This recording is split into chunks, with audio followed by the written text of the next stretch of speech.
It's okay. Off your mind. It's okay. Off your mind. Chai! Now wow, people wey suppose talk truth to power don off mic, and if we talk, na 500,000 they go sama us call am hate speech. But fear not, Mayegun don come. Him go torchlight every corner, nooks and cranny of all these bad people where they spoil our country.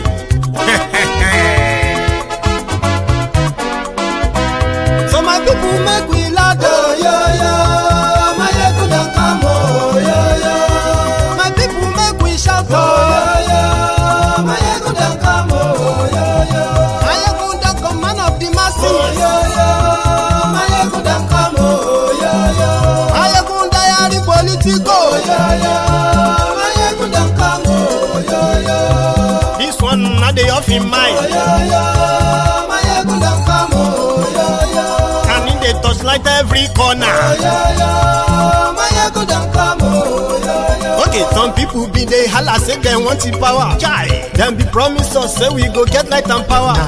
Them hustle sote they can't get the power. But now they know they do anything with the power.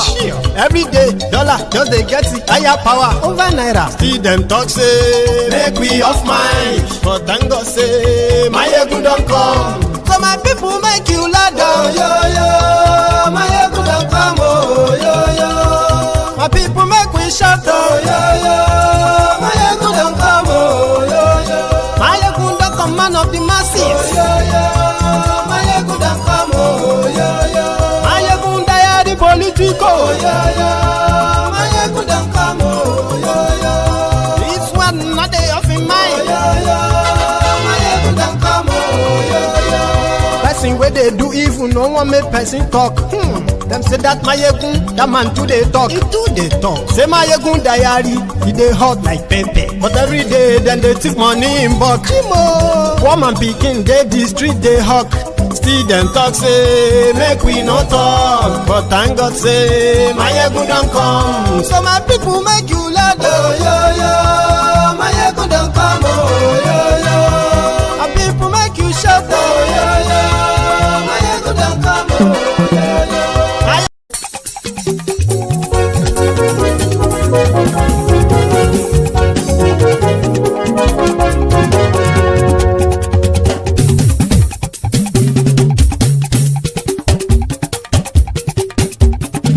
Mayegun làwa mọ̀ làmọ̀ tó dòdòdò.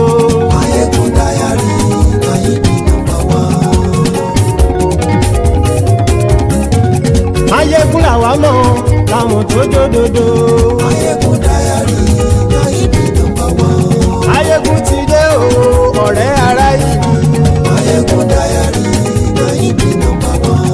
Lórí Facebook lórí YouTube. Mayegun diary Mayegun number one. Gbogbo bó ṣe ń lọ ni Mayegun já wa sí. Mayegun diary Mayegun number one. Àṣírí ọ̀jẹ̀lú kì í bò níbẹ̀ o. Mayegun diary Mayegun number one. Bó bá ṣe eré àní Mayegun máa wí. Mayegun diary Mayegun number one. Ó sì tún ṣe eré wàá gbọ́ níbẹ̀ o. Mayegun diary Mayegun number one. Mayegun diary politico. Mayegun diary Mayegun number one. Godfatherism kò sí lọ́rọ̀ Mayegun. Mayegun diary Mayegun number one. Ẹ farabalẹ̀ sẹ́ o kẹgọ́rọ̀ lẹ́nu o. Mayegun diary Mayegun number one. Àní Mayegun làwa mọ̀ tó dòdòdò. Mayegun diary Mayegun number one.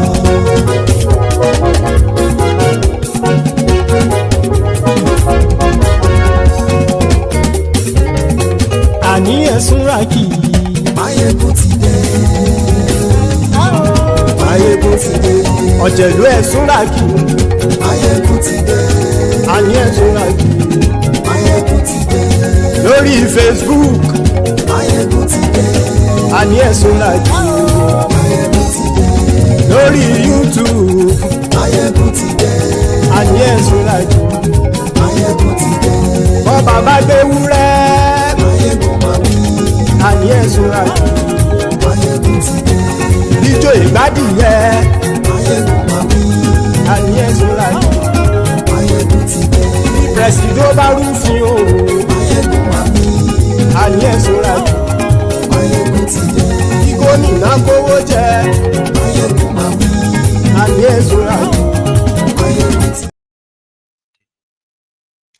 Hello there, brethren.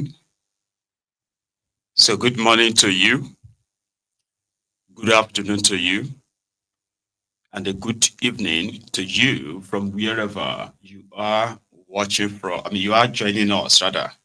So it is Mayegun live.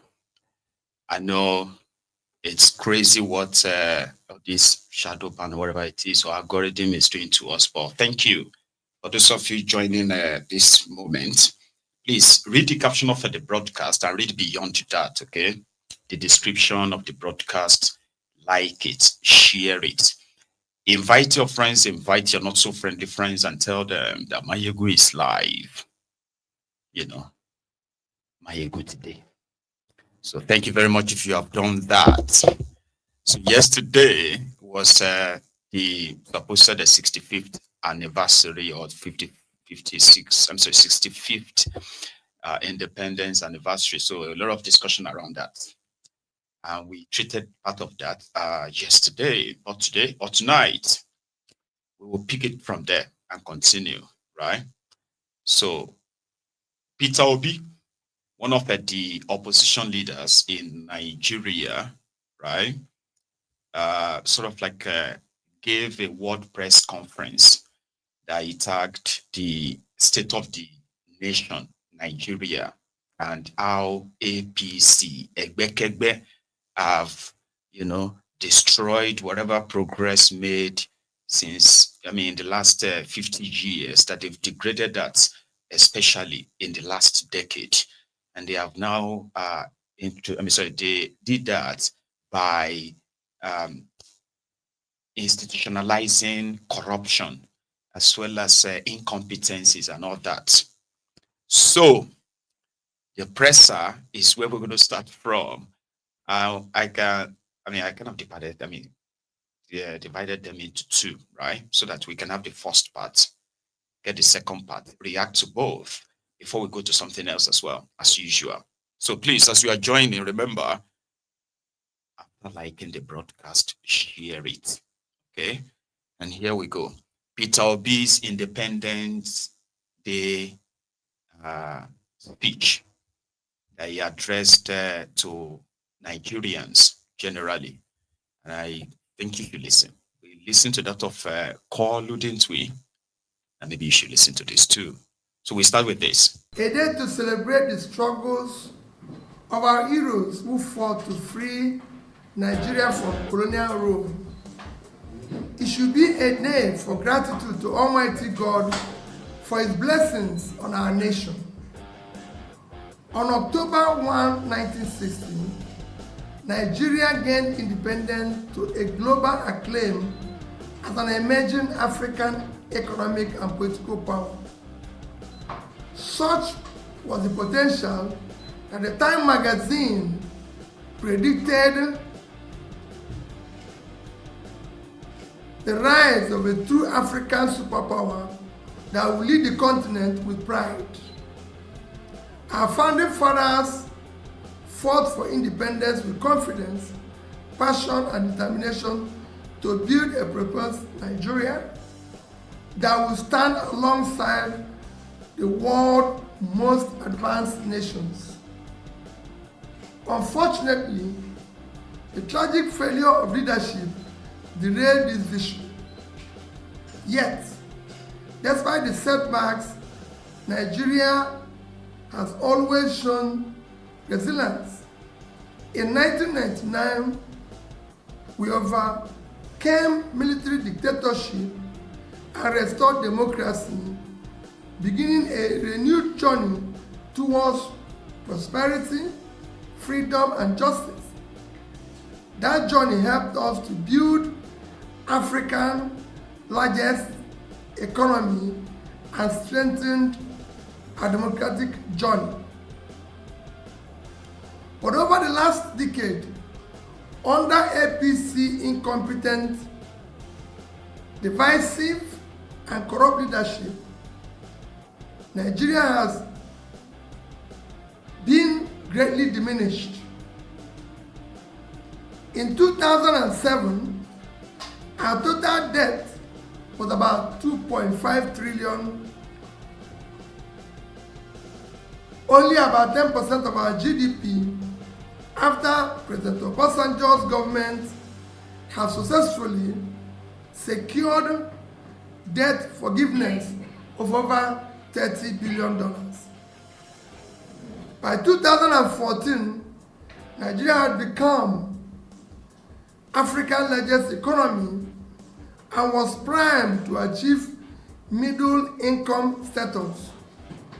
In 2015, for the first time, a ruling party was defeated in a presidential election, marking another milestone for our democratic journey.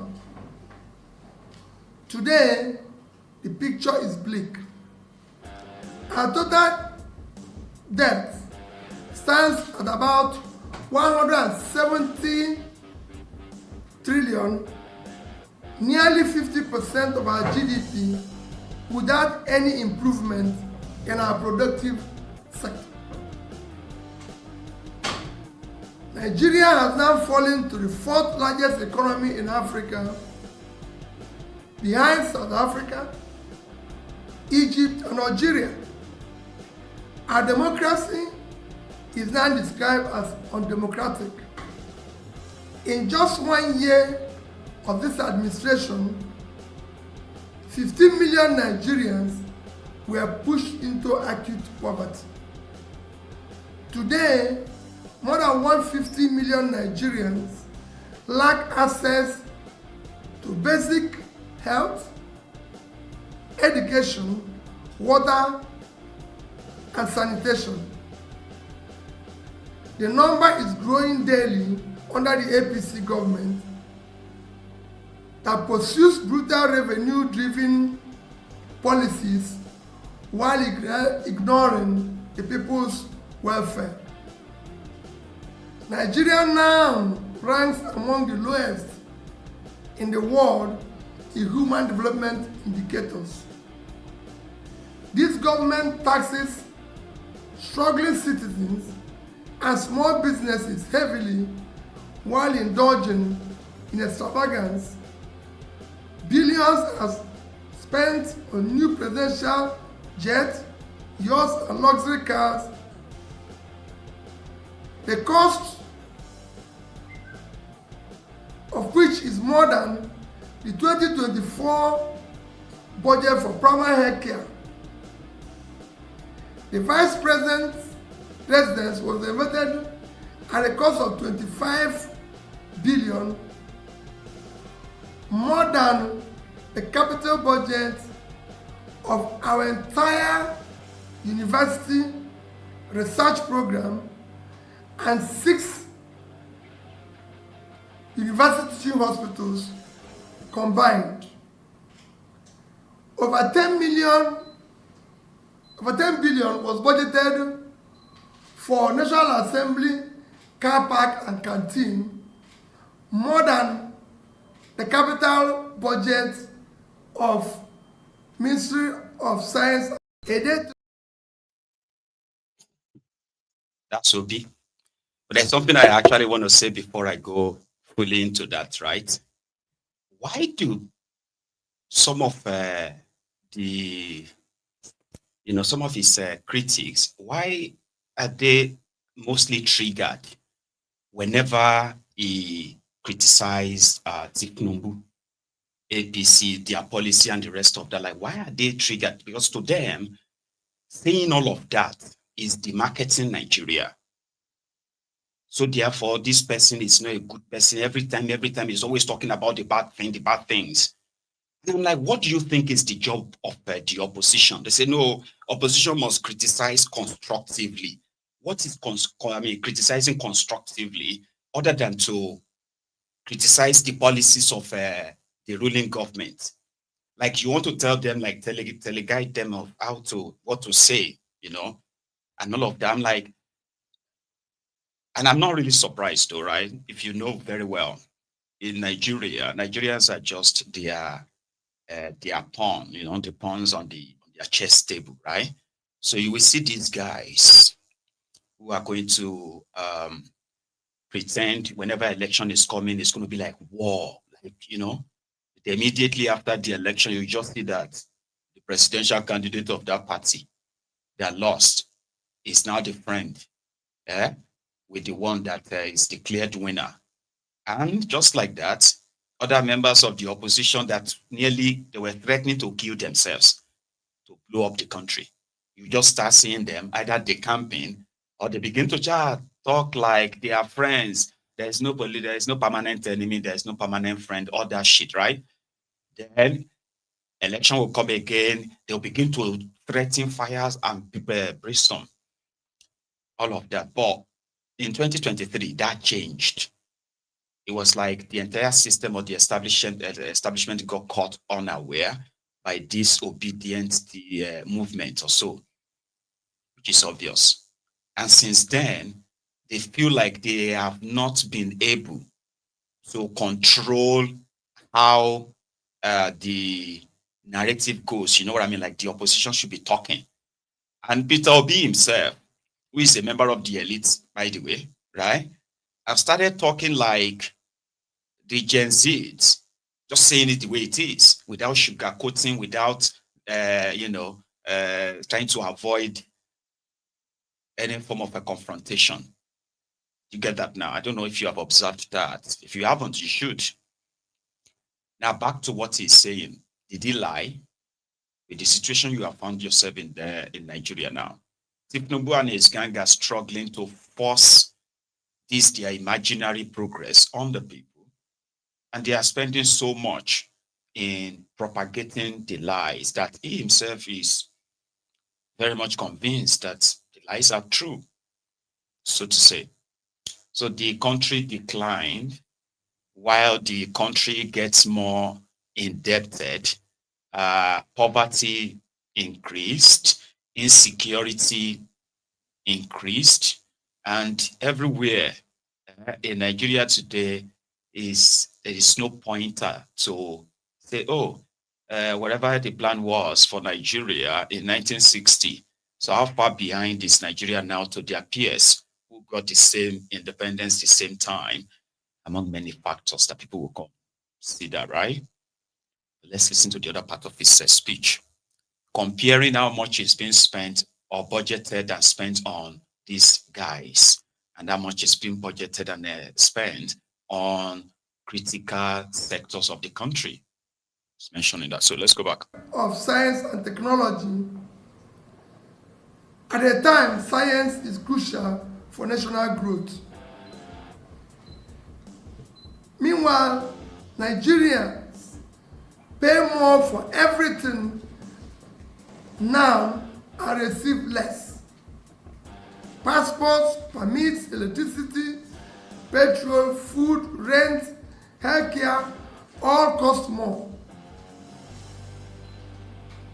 Yet, power supply remains unreliable, food insecurity deepens.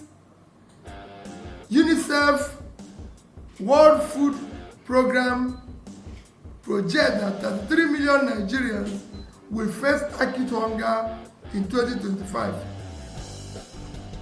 This government borrows recklessly, not for investment in productive infrastructure, but for wasteful consumption. Insecurity has further crippled our economy. Nigerians now live in fear of traveling by road. Kidnapping has become rampant, with billions paid as ransom. Incompetence in security management has turned our country into one of the most terrorized and unsafe nations in the world. Cronyism, corruption, and disregard for rule of law have scared away investors while other African countries have overtaken us as preferred investment destinations. Despite this mismanagement, Nigeria's potential for greatness remains. We cannot give up on the dream of a prosperous and secure nation. What we need now is competent, compassionate, and committed leadership. Our primary priority must be prudent economic management, investment in human capital, rule of law, and infrastructure development. We must mobilize our enormous natural resources to drastically reduce poverty and achieve rapid, sustained growth. We should learn from nations like China, India, Indonesia, and Bangladesh, which have turned around their economies through disciplined leadership and people-oriented policies. Nigeria too can rebound, but only if we exit the path of incompetence and fiscal irresponsibility. The current failures must not lead us to despair. They should instead fuel our determination to rebuild. Nigeria has the resources, talent, resilience to become an industrialized nation in record time. With the right leadership, we can defeat terrorism and restore security and guarantee Nigerians safe communities where enterprise and social life can thrive. We must not end a system where leaders feast while the people starve. That must end. They cannot continue to promise us that we should all fast when they are feasting, which is what is happening today. Nigerians, where politics enriches the few, while many are in hunger and in starvation, must end. The old politics must end, and a new politics of prosperity for all must begin. Against all odds, we must return Nigeria to a path of prosperity and justice. We will not relent. We will not be discouraged. The mission is clear. Nigeria will rise again. I call on political leaders to reflect on the crisis confronting our nation and recognize this as a moment to transcend personal interests. We must reject corruption, bigotry, and division. We must embrace a new Nigeria where leadership is defined by competence, compassion, character, commitment. Despite today's challenges, the future remains bright. Happy Independence Day to all Nigerians. A new Nigeria. A new Nigeria is possible. So the argument of the Ronukus and even the non-Ronukus, who believes that most of Peter Obi's ideas are not practicable at the national level of the kind of country that Nigeria is. Their excuse is that some of the countries he referenced in his in his own defense of criticizing Tinubu and APC, that they are not really doing that great if we have to be sincere with the available data. But something about Obi is that when he's talking about, for example, now, if he's talking about agriculture, he may tell you that you should take a look at the countries like 1, 2, 3, what they did with agriculture. That's when it will be like Bangladesh, Thailand, China, and all that. Oh, look at what these places did with economic and what blah blah blah. Look at this one. I think that's what he does most of the time. But anyway, so Tinubu, well, Nigeria is far better now. In fact, the last 10 years of the APC, Egbekebe, has been the best years. Not because they don't have challenges. Remember, prepared speech. There's a chance that Obi prepared his own speech, because you could tell that he's actually like reading it, scrolling it on the screen of probably a mobile phone or so, right? Tinubu got his own speech written for him as well, talking about this same Nigeria. I think it was in Imo State 2 days ago before Lagos yesterday. Just a throwback. Koolu, tell us. Forward. We have a renew hope agenda, and we have a book authored by Hope. Isn't that celebrative enough? Under the leadership of President Muhammad Buhari, our party began the work of stabilization. May so rest in peace. Yes, many years passed, mistakes were made, but the direction of our country shifted for the better ever since we came to power. In the second quarter of year 2025, Nigeria's economy grew by 4.23%. That growth is with purpose, not just on paper.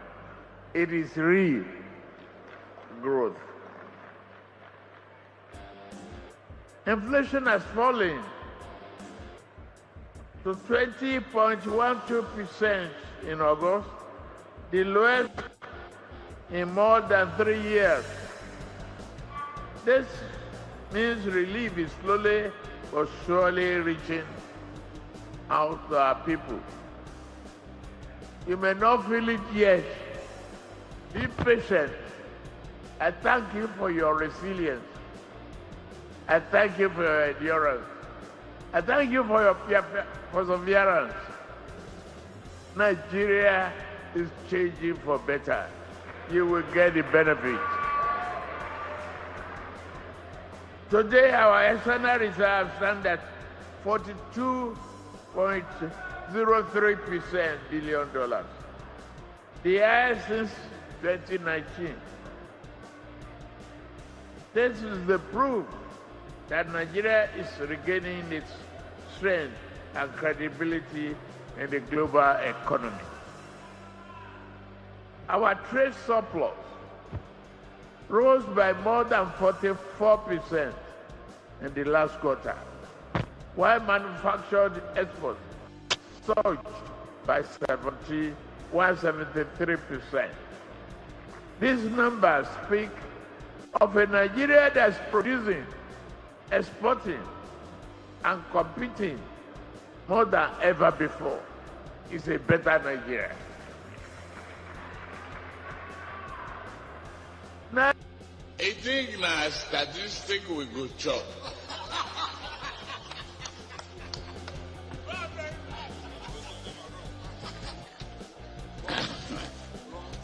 A lie with arithmetic that never, no Indian can solve it.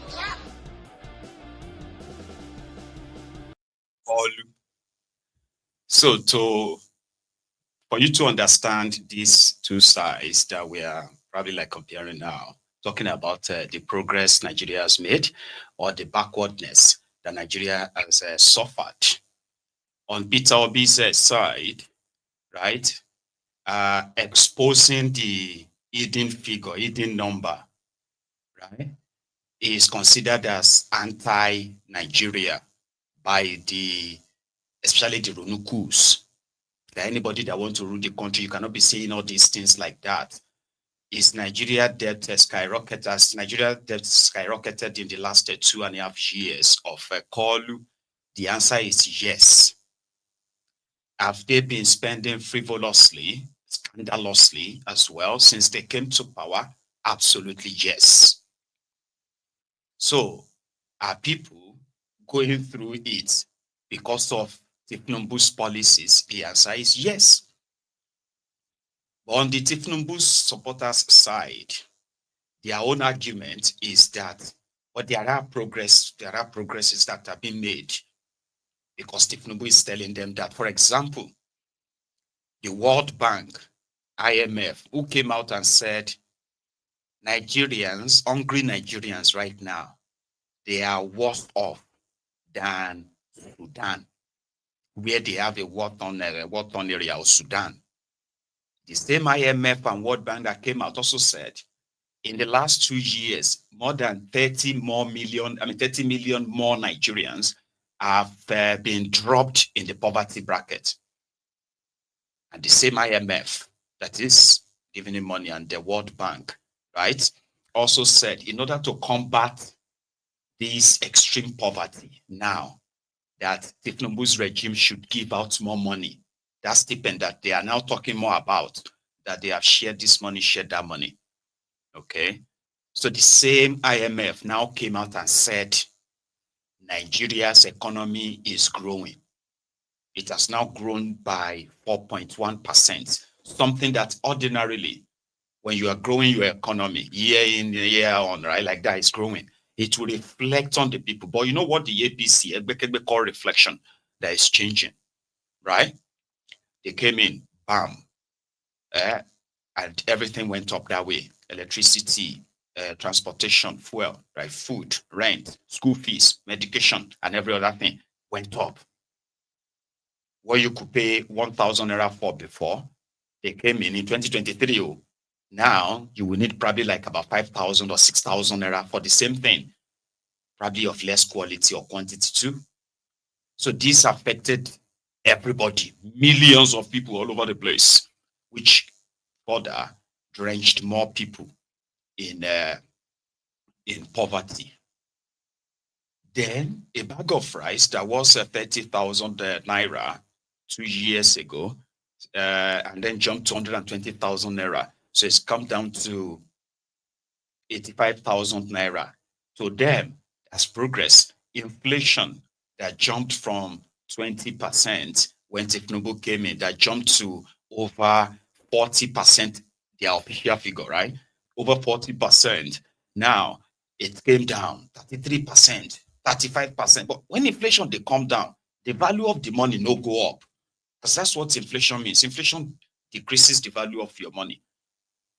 The same thing you can buy with 100 naira will suddenly become what you have to pay 1,000 naira for. Let's say what you're paying 1,000 naira for used to be what you usually pay 200 naira for.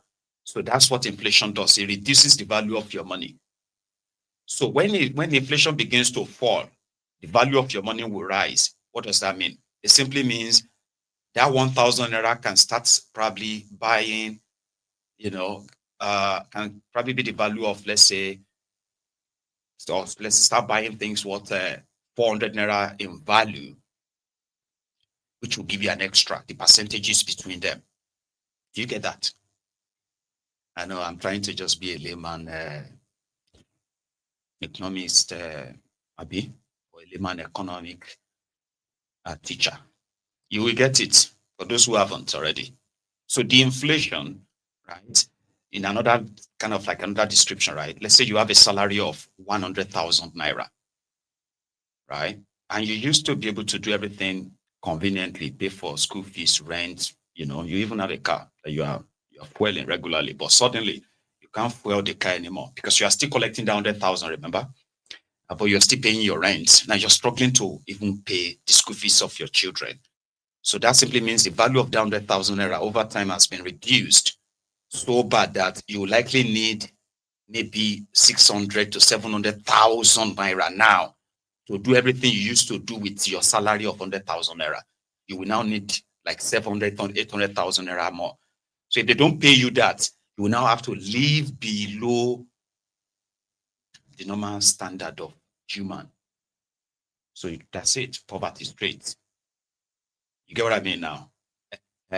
So when suddenly, right, you are not able to buy a quarter bag of rice from your salary, you that used to buy a bag without even caring or buying even stuffs like that, right?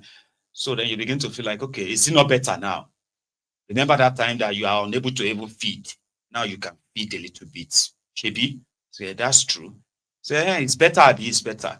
So they are rolling out these figures, but they are not reflecting.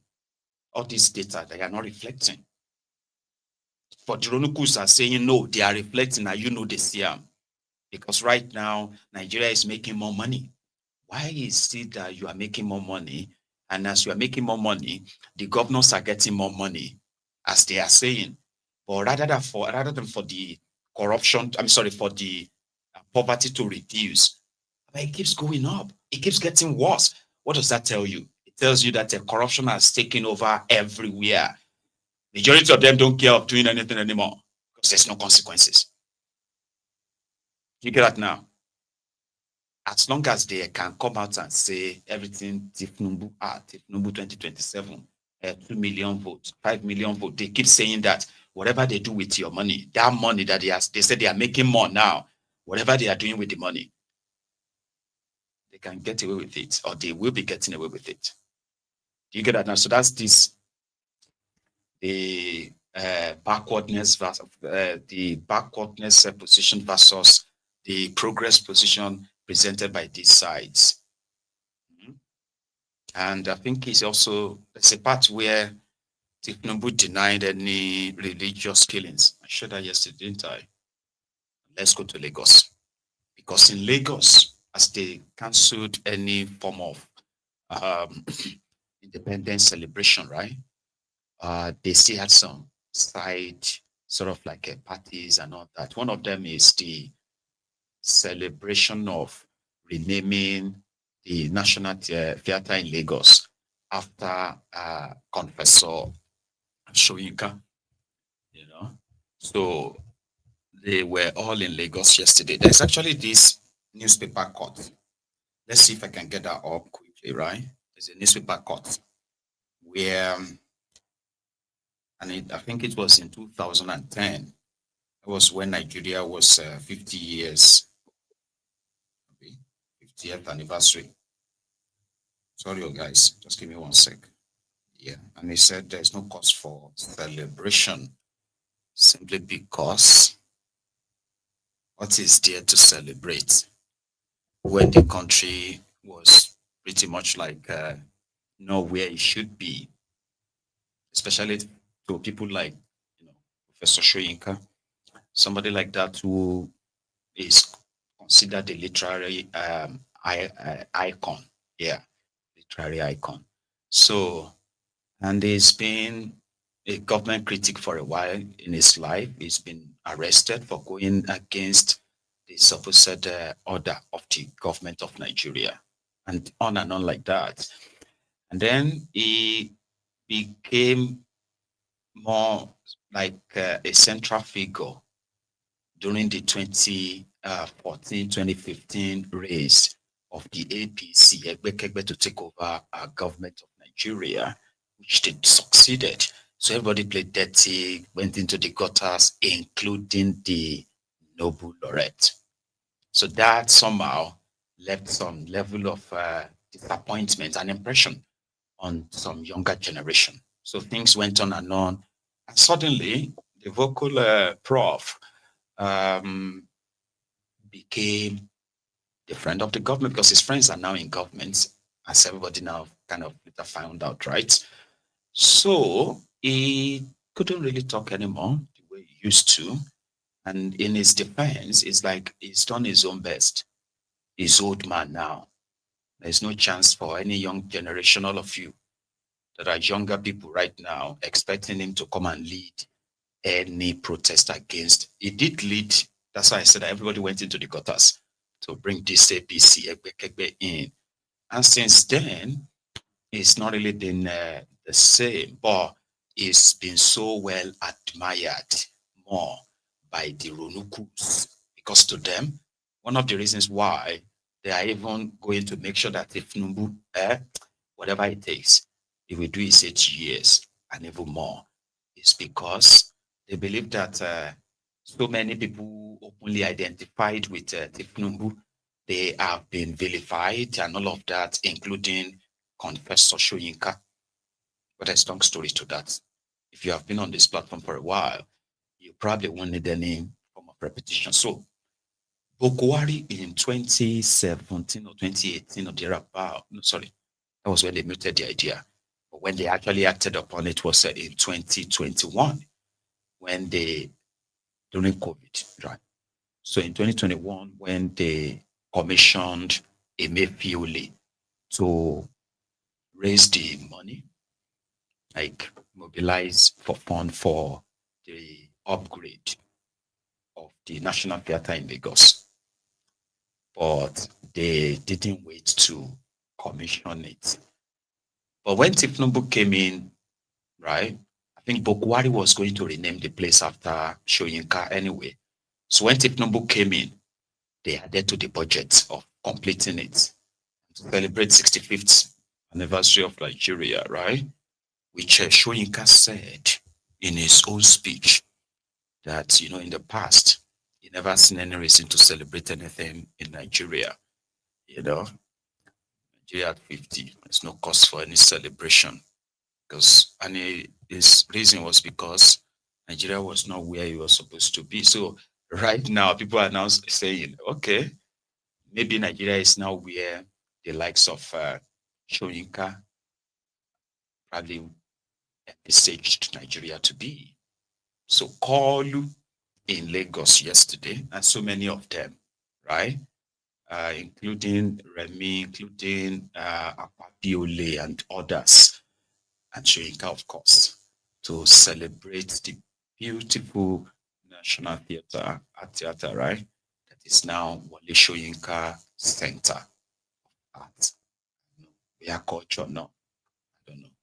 But yeah, yesterday in Lagos. I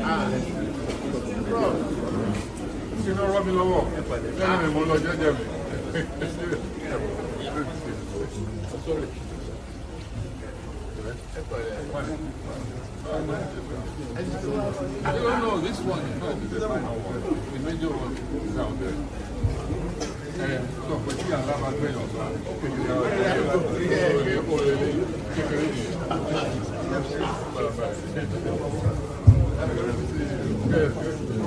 looking well anyway. Well, otherwise.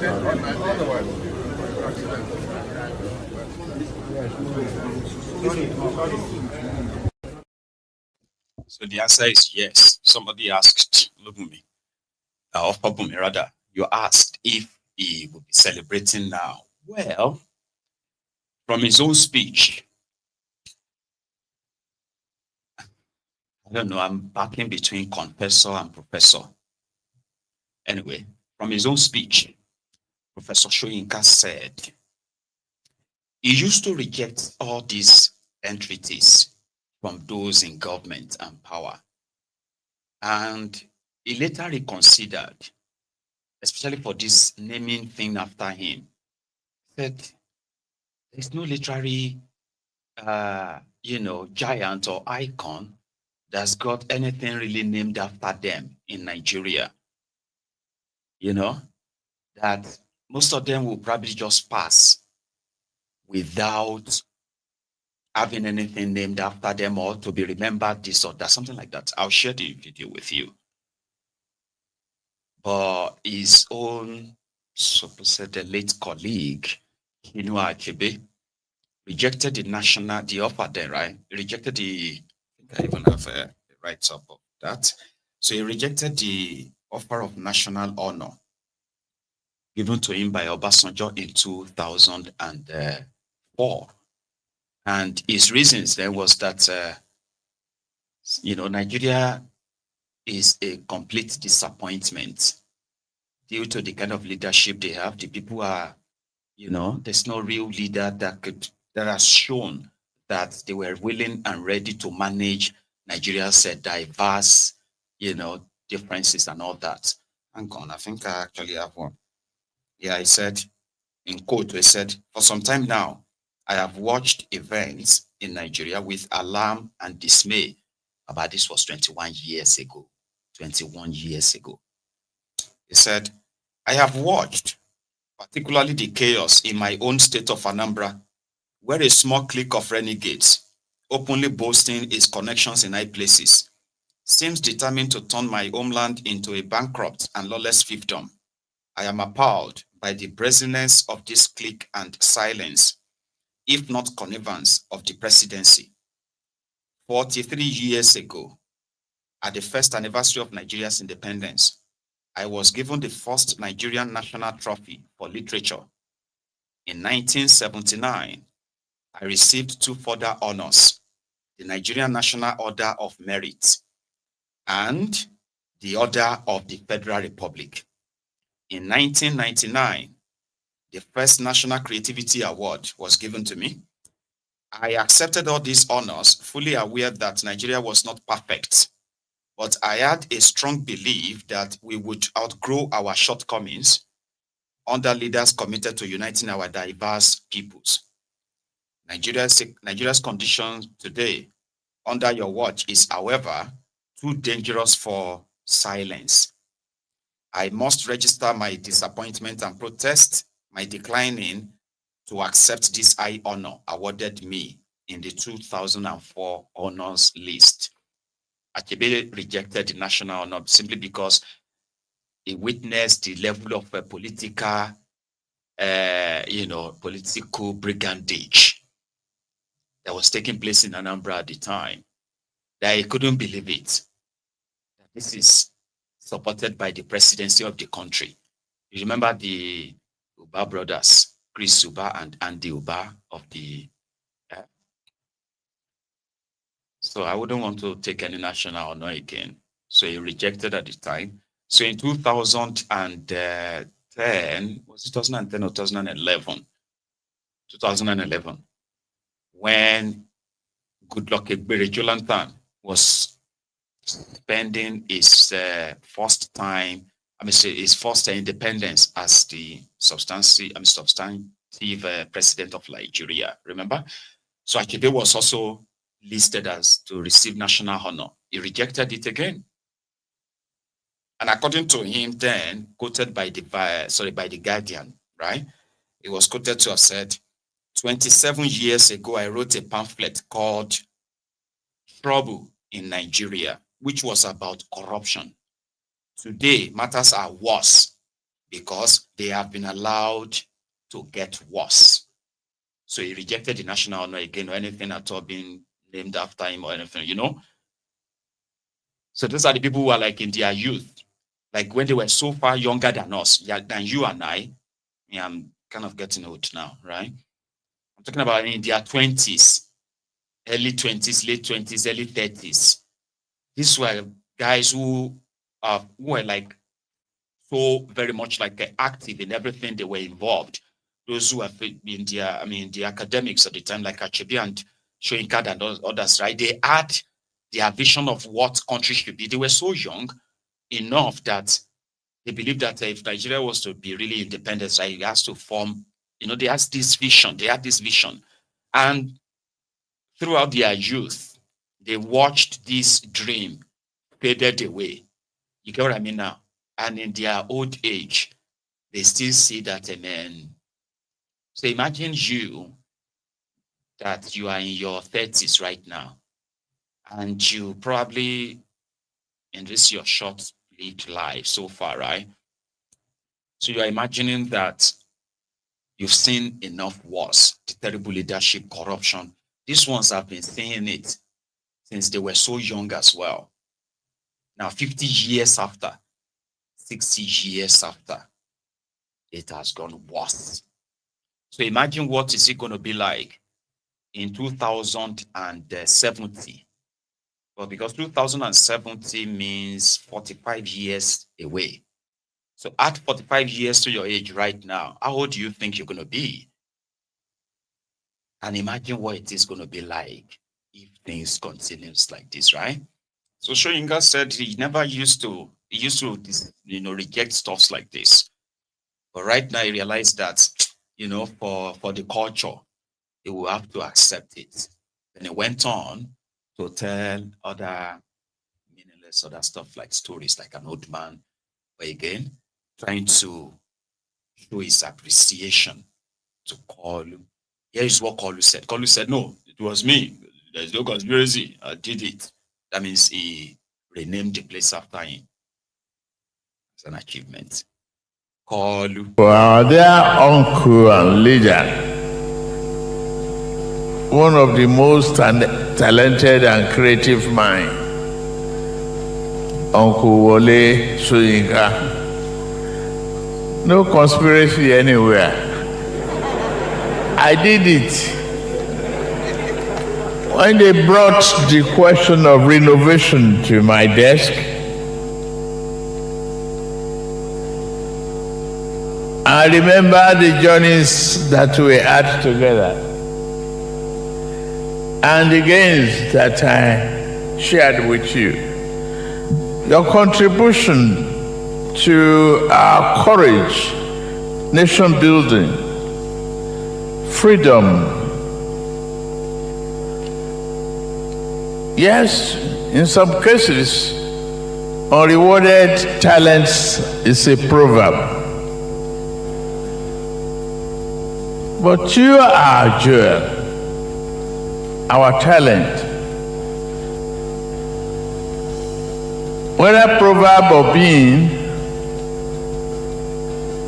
you are one of the greatest assets of the world, the continent, and the country, Nigeria.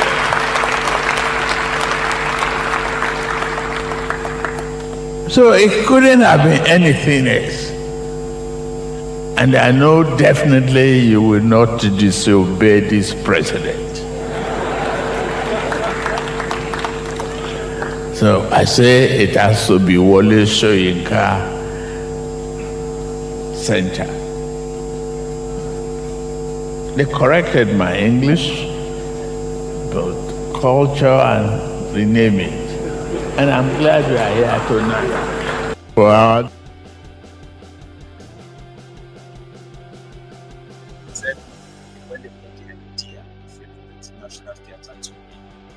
something where they say they don't compete as well as one of those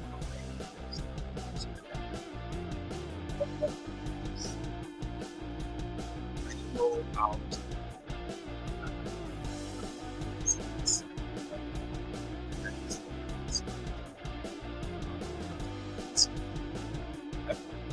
for this game.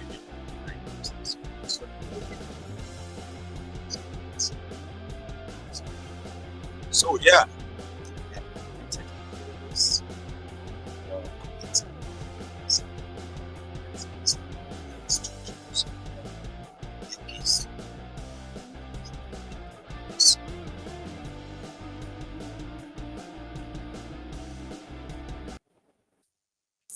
Sorry about that. So the audio was like, oh dear. Anyway, you heard all I said though, right? I know, sorry about that. You hear all I said. I can repeat myself.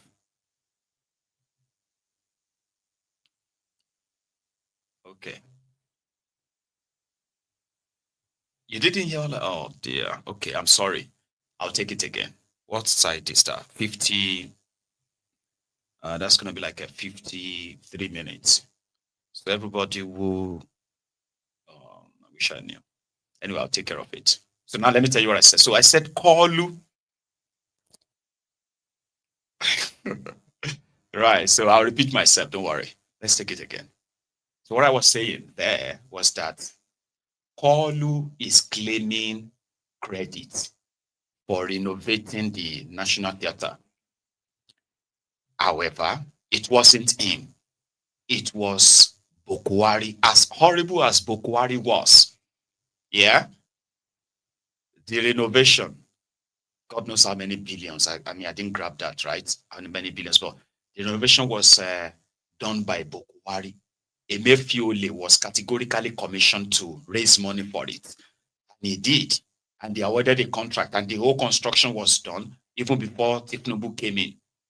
So when Tinubu came in, they took it to him again and said the National Theatre, the renovation and all of that. So Tinubu and his gang, through the Ministry of Culture or wherever they call it, they took another money, which this time around was to probably paint funny, I don't know, right? And then plaster Professor Soyinka's names on it. Or Koolu is pretty much saying, no, I mean, I did it. Fine. But it's actually a very good work. No, I wish I wrapped some of their images and all that. I don't know how much they spend, right? So you've got recording studios, you've got cinema halls, you've got, I mean, like, they did a good job there, I would say, you know. So then Soyinka himself, the confessor, had this to say. This one is a long watch, okay? Let me begin by confessing, and I think you know this, that I accepted this honor with mixed feelings. First of all, I'm notorious for having criticized so many appropriations, personal appropriations of public monuments by some of our past leaders, in which we end up, everything is named after them. I think I would, at a modest, even generous estimate, say that about 25% of monuments, whether they're buildings or roads in particular in this country or whatever institutions, are well and truly deserved. I haven't been guilty of saying that other people do not merit this kind of monumental dedication. And then I have to stand up in public and watch my name being put up as yet another appropriator. It just didn't sit very well on me. But by the time I thought it over again, no, I mustn't forget, one of your predecessors, I actually challenged him in public in Abuja. I must mention this. I said, you're supposed to be, right in public there, you're supposed to be the figure of probity. And yet, you're now occupying a space. The main road towards which is named after one of the most brutal and venal rulers we've ever had in this country. How do you justify that? Of course, he just looked at me and smiled and went on with his own business. I only mention that as one notorious instance of my approach to this, to naming ceremonies, naming events. However, by the time I looked at the history of theater in this country, and I think of my predecessors, Hubert Ogunde, Dola Dipo, Fiberissima, the very little known and recognized and celebrated opera composers, operatic composers. Think of Akinyuba, also musician, composer. Think of Akbabot, another one. By the time I looked at all of them, I said, well, somebody has to carry the can. And if a group of bankers have got together, using some of my money also, I bank with them after all, in order to honor me, what's wrong with that? I said to accept it. I also had a personal reason, nostalgia. I remember this building when it was first erected during a military regime. I think we called it the General's Hat because of the shape of the roof.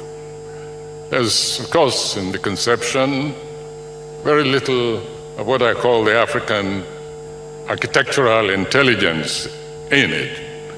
In fact, it was an uprooted structure, which the then Commissioner of Culture saw when he went to, I think it was Bulgaria, And it was not a real theater, it was a palais de sport, where people parade in honor of power and then do a bit of athletics just to show that they're bringing in the people.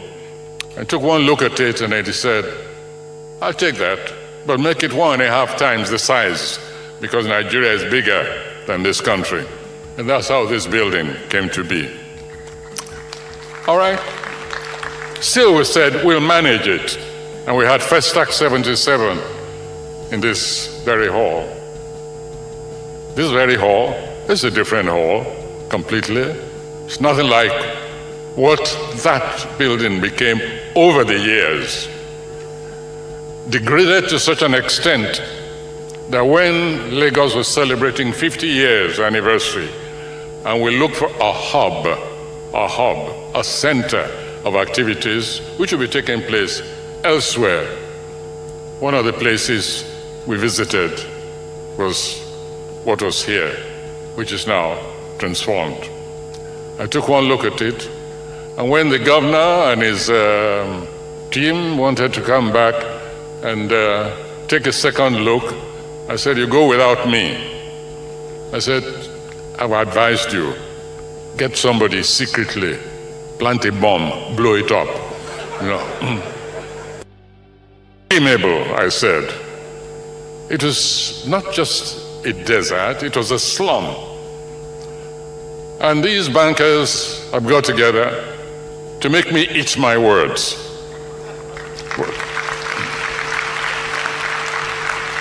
Well, if eating one's words produces a morsel like this, then it's a very tasty set of words.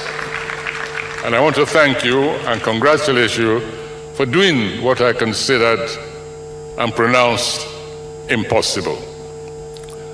And there's another reason why I thought I should accept. Well, I was already ambushed anyway.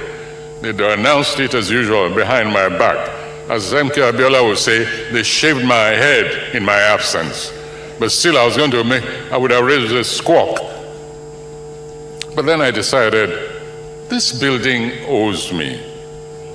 It owes me. And one of the reasons, one of the debts, was that this building nearly electrocuted 2 of my actors. That is how decrepit it had become. The roofs were leaking, so there were pools of water everywhere. And of course, there were electric wires also. I think, I hate to say it, almost as if they were deliberately attached to those pools of water. And I nearly lost 2 of my performers here when we came to perform Camwood on the leaves. So that was definitely one debt it owed me. And when shortly after that, I think when a group of artists came to see me in the office, my borrowed office in Lagos, and they said, we want you to come with us, to join us.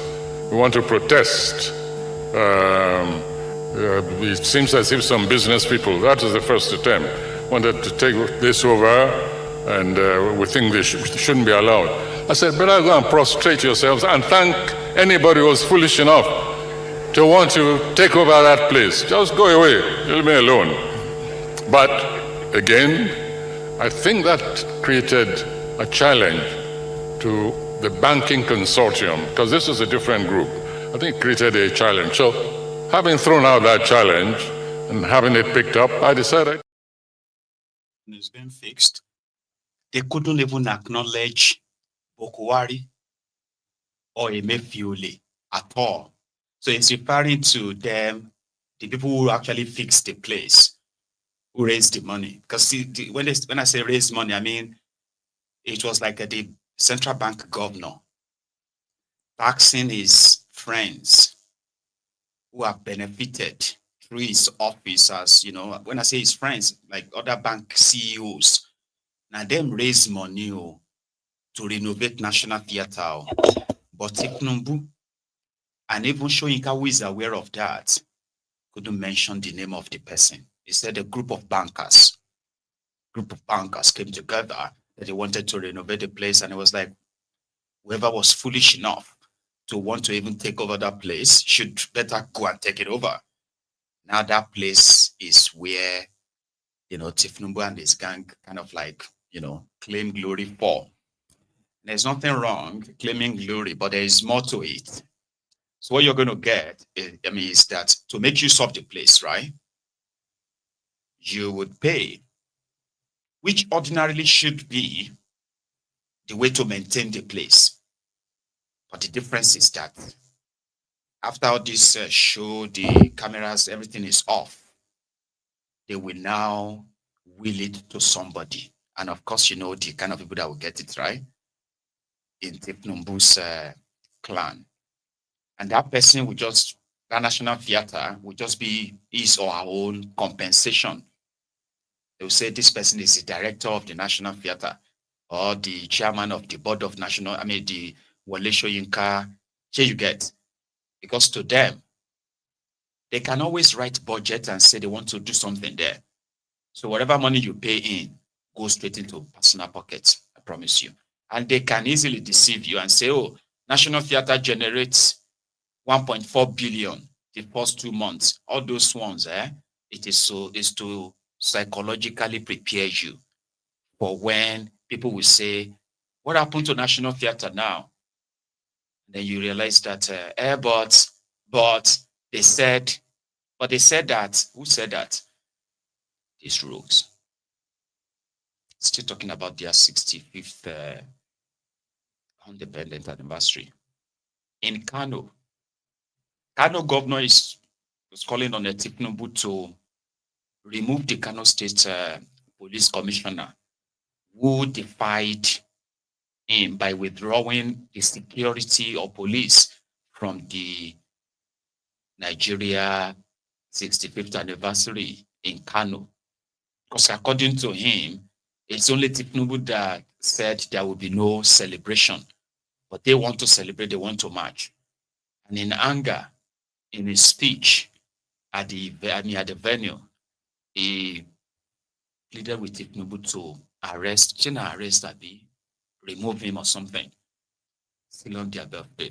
Let me say in particular that I would like to seize this opportunity as a Nigerian, as Kano citizen, and as the Chief Security Officer of Kano State, to condemn the unethical and partisan attitude of the current Commissioner of Police in Kano State, who, as you can see, on this historic and the independence anniversary of Nigeria, decided to pull out of the parade along with his own personnel.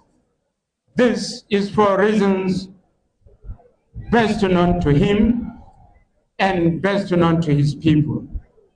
Let me say that Kano State people, and indeed the Chief Security Officer on behalf of the government, are not happy with this attitude of the Commissioner of Police. Today, every Nigerian is happy to celebrate the independence of this country. And we insisted, because we know Kano is peaceful. The good people of Kano are peace-loving people. They have been looking for this day when we all gather here to celebrate the independence of our country. And here is one of the security personnel, a so-called chief security of the police force here in Kano, disappointing the Kano people. On the last minute, withdrawing all the police personnel, in fact, against their own wish, because the lower cadre were looking for this opportunity to share the happiness, the celebration, to be in the history of Nigeria that is written today in gold. Yet the Commissioner of Police decided to withdraw at the last minute, if not because of our boldness, if not because of our insistence that we must come and celebrate, we all wouldn't have been here. And that will have been disastrous to the good people of Kano.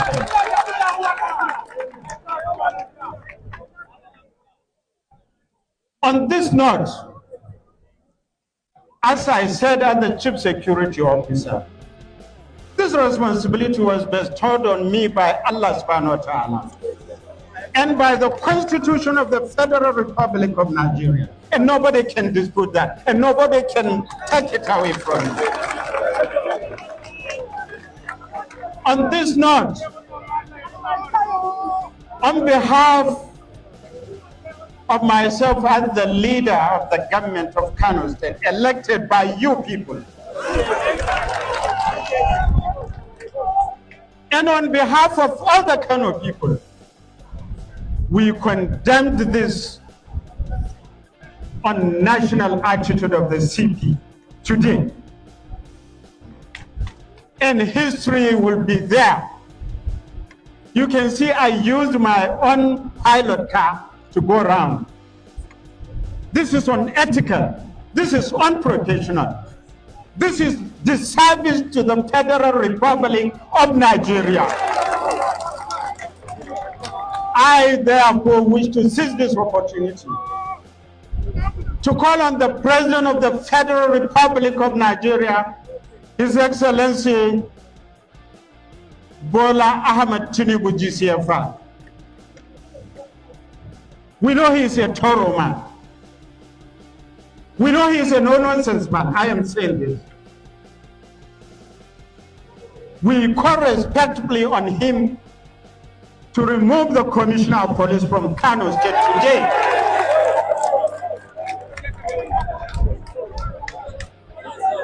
And on behalf of all of you, I am writing a petition, a complaint, which will be forwarded through the National Security Advisor to the President and Commander-in-Chief of the Nigerian Armed Forces.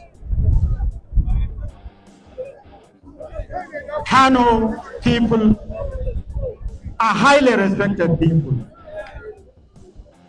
Kano people want to see the progress of Nigeria in unity. We don't want people that will come and create problems for us. Àmọ́ ọ̀rọ̀ tẹ́ gbé kalẹ̀ yìí ó dàbí ọ̀rọ̀ ẹni tí ọpọlọ rẹ̀ yòrò tàbí ẹni tí Ọlọ́run fi síbi aláṣà àwọn ọpọlọ rẹ̀ bí ọpọlọ ikú. Ó jọ má bẹ́ẹ̀ tọpọlọ rẹ̀ ò tó nǹkan rárá tàbí ètò wà ń bẹ kó má tiẹ̀ wúlò má rárá.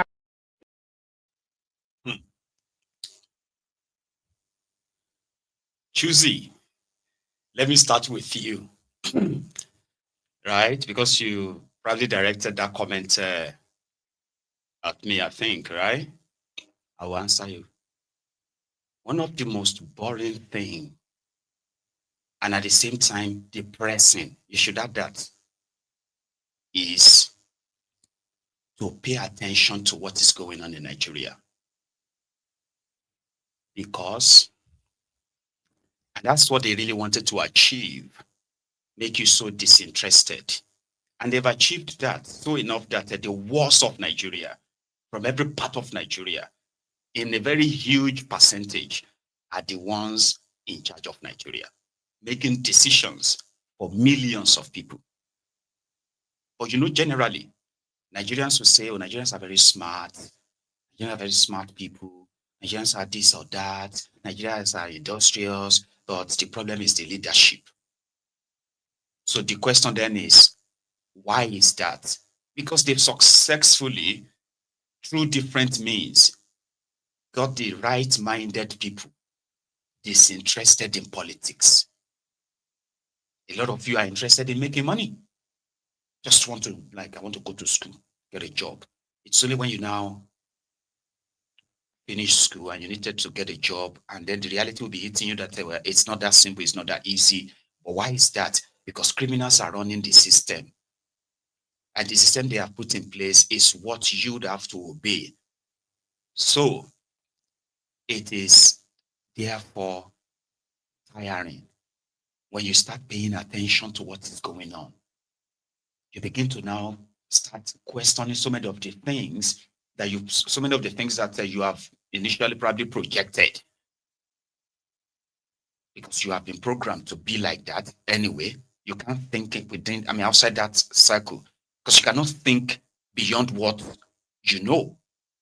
You get that now? But when you know something, it's like getting a new information. Do you know how you feel when you discover any new information about anything? It might be something so tiny as maybe just to open a bottle.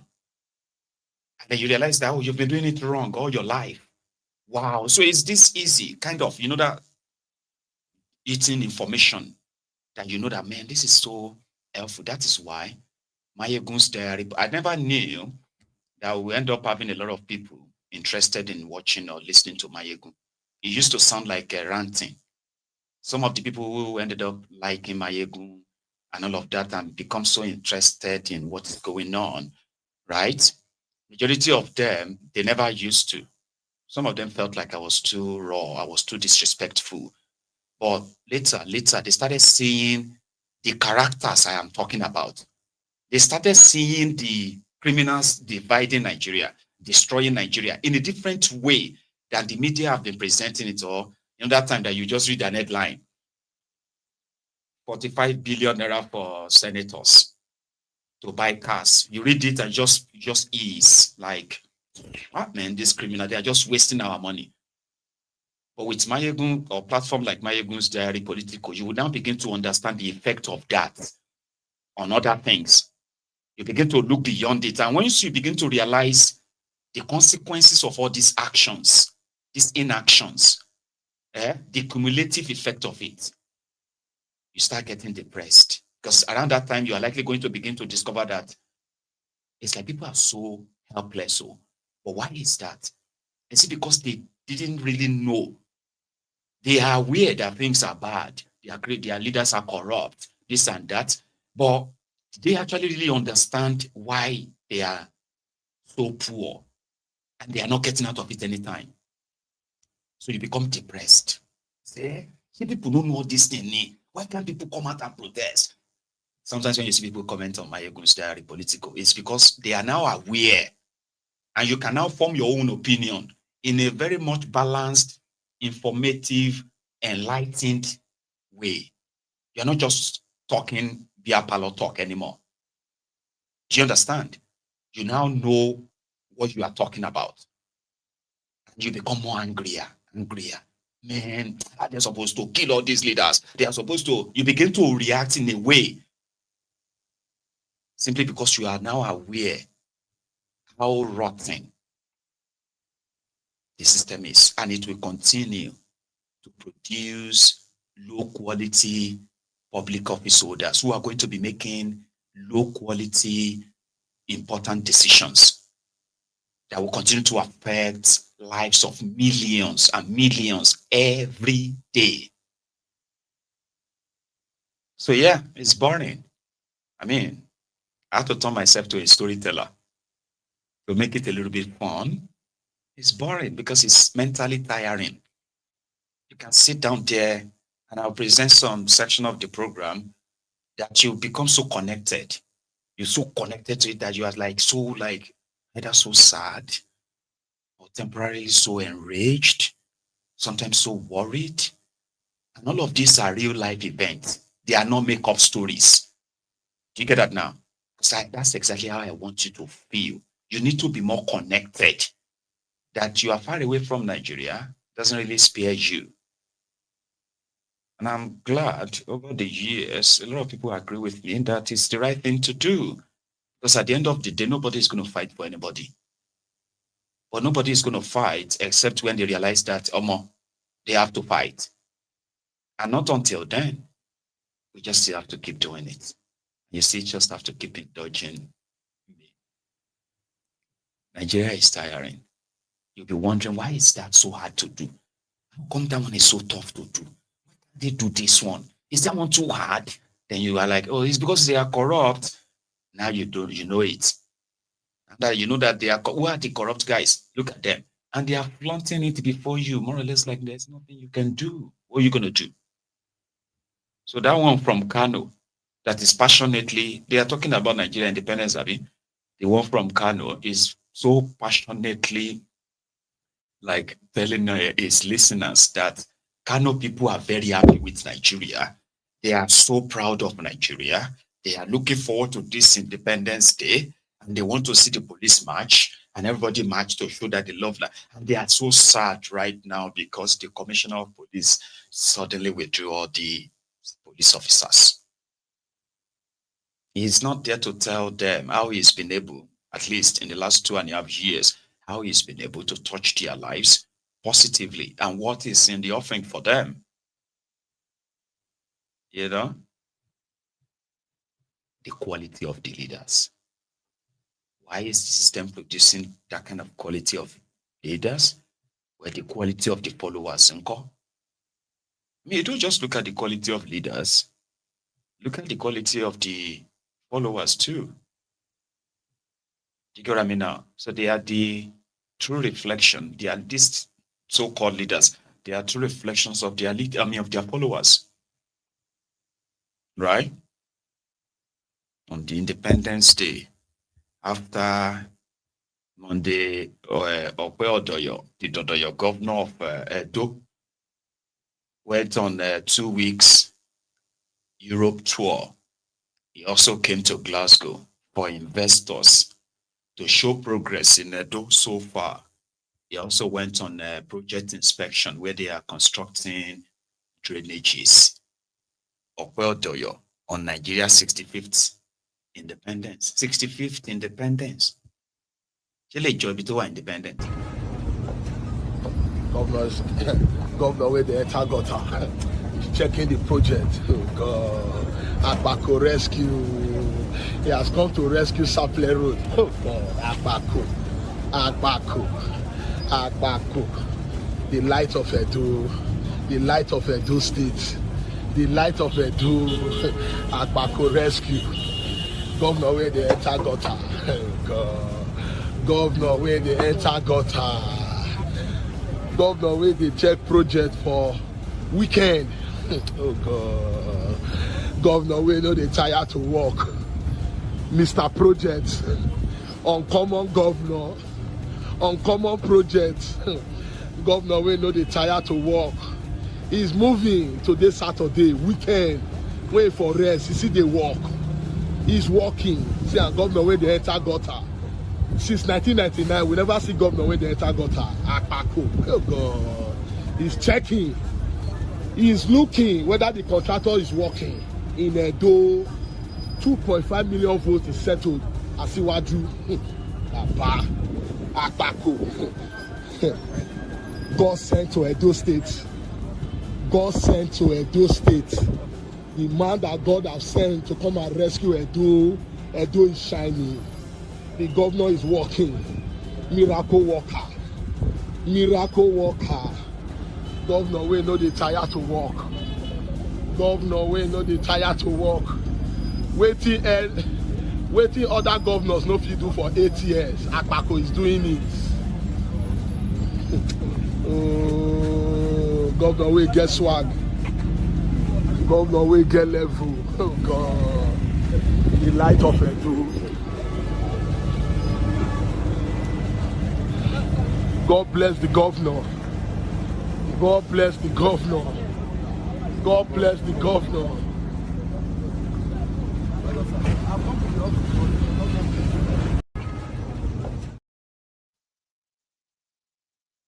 Because they know their followers. You have to do that. If you fail to do that, right, and you fail to give them money as well, then you are not working. I mean, the joke is probably on us anyway. So the system that will continue to produce low quality leaders in a country that has become so mismanaged, badly managed. Yeah? And somebody will tell you that there is a future, not like this. this is not how the future is going to come. Whatever future Koolu and his gang promises you, I hope you live long enough to realize the rules. I hope. Because the system will produce another thing that is even worse than Koolu. And that's why they said until you end that rotten system and put in place the one that you can. And you can keep changing it until you have what you want, if you indeed want to keep the contraption together. You get what I mean? It's not just that. Though normally, right, there are those who are already tired. And you may think because they don't have money or they are poor, the rich also cry in the contraption, as you can see, right? So in traffic, I bet some of you probably have experienced this. I've had people who have said that, oh, I saw that yesterday too, or I saw that that money, you know, where you see guys in traffic, right, who are selling stuffs in traffic, and then one comes and just flag at you and say, oh, you want to buy this frame? And the person in the frame is Tinubu, and somebody's going to be like, are you mad? Right? And they are, you know, selling you Nigeria flag, and you're like, don't near me, don't near me. So normally you will say, oh, it's because it's poor, but everybody, they feel I had this video this morning. Carry that flag, come off my phone.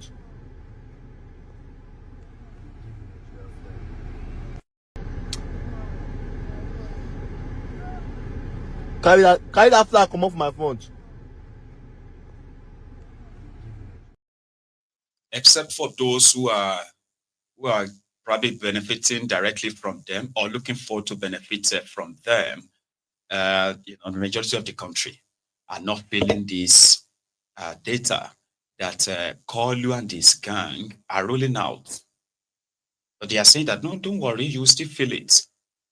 How can they feel it when most of them are currently being displaced? And they are mostly like on their own. After the media reaction, the uproar and the rest of that, you get to see the police, the military, the politicians. They will visit the venue where these terrorists just killed people and all that, or like killed people days ago, and they will go there and make it look like, oh, the whole thing is under control now. Surprisingly, right, communities that couldn't get the security response for hours, even days, the moment the politicians are coming to town with their cameras to show that they are working, right, they will bring retinue of aides, security, military, helicopters, and all of those things, armor tank, ambulance, and all that stuff that the ordinary folks in these communities pray for, but never got, right? Like the people of the Kwara South, who have been in the news for some time now.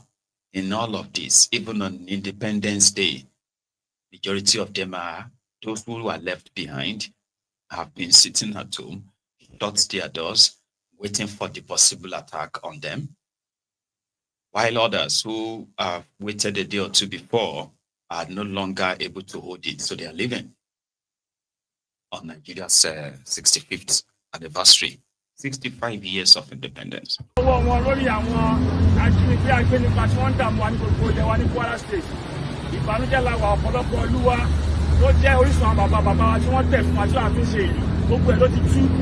ọ̀pọ̀lọpọ̀ àwọn èèyàn wá láti sá kúrò nílé, ọ̀pọ̀lọpọ̀ ọmọ Èkó ni ò lè fọ́ júwe ìlú bàbá ẹ̀ mọ́ nípa pé àwọn ajínigbé wọ́n sọ gbogbo Olúwa di aṣálẹ̀, wọ́n sọ gbogbo Olúwa di òfìfo. So à ń fi àsìkò yìí rọ bàbá Bọ́lá Ahmed Tinubu pé kán jọ kí wọ́n ràn wá lọ́wọ́ nílùú Kwara State. Gbogbo Kwara wa ti da ahoro tán o, Olúwa bá pẹ̀lú wọn, Nàìjíríà ò ní bàjẹ́ o. Kwara South àti Kwara North à ń bẹ lọ́ndà àtàkì ńláńlá, pàápàá jùlọ Ìfẹ́lógún local government, Ìrẹ́pọ̀ local government, Ìsìn local government, àti bẹ́ẹ̀ bẹ́ẹ̀ lọ under panic attack la wà. Bí ọba àwọn ọlọ́pàá ràn wá lọ́wọ́ lórí ẹ̀, Olúwa kó gbàdúrà wa o. call immediate withdrawal of nature line in our land. This is a pure Yoruba land. Why nature line? Why Aboro power? Ewa Koboro wa power. Àwọn ọjà wa ta nílànà ẹ̀kọ́ kan náà wọ́n láti ọ̀fọ̀ bí àwọn nature line ní bíbá bàbá wọn. So ìdí ẹlẹ́yìn àti wọ́n ti bá ìpè Kwara market ibẹ̀ náà nature line bẹ̀ láǹbọ̀ ọ̀rọ̀ wà. We don't want nature line in our land. Àtẹ̀fẹ́ bọ̀rọ̀ mọ́ ìyẹn wa. What is in our land?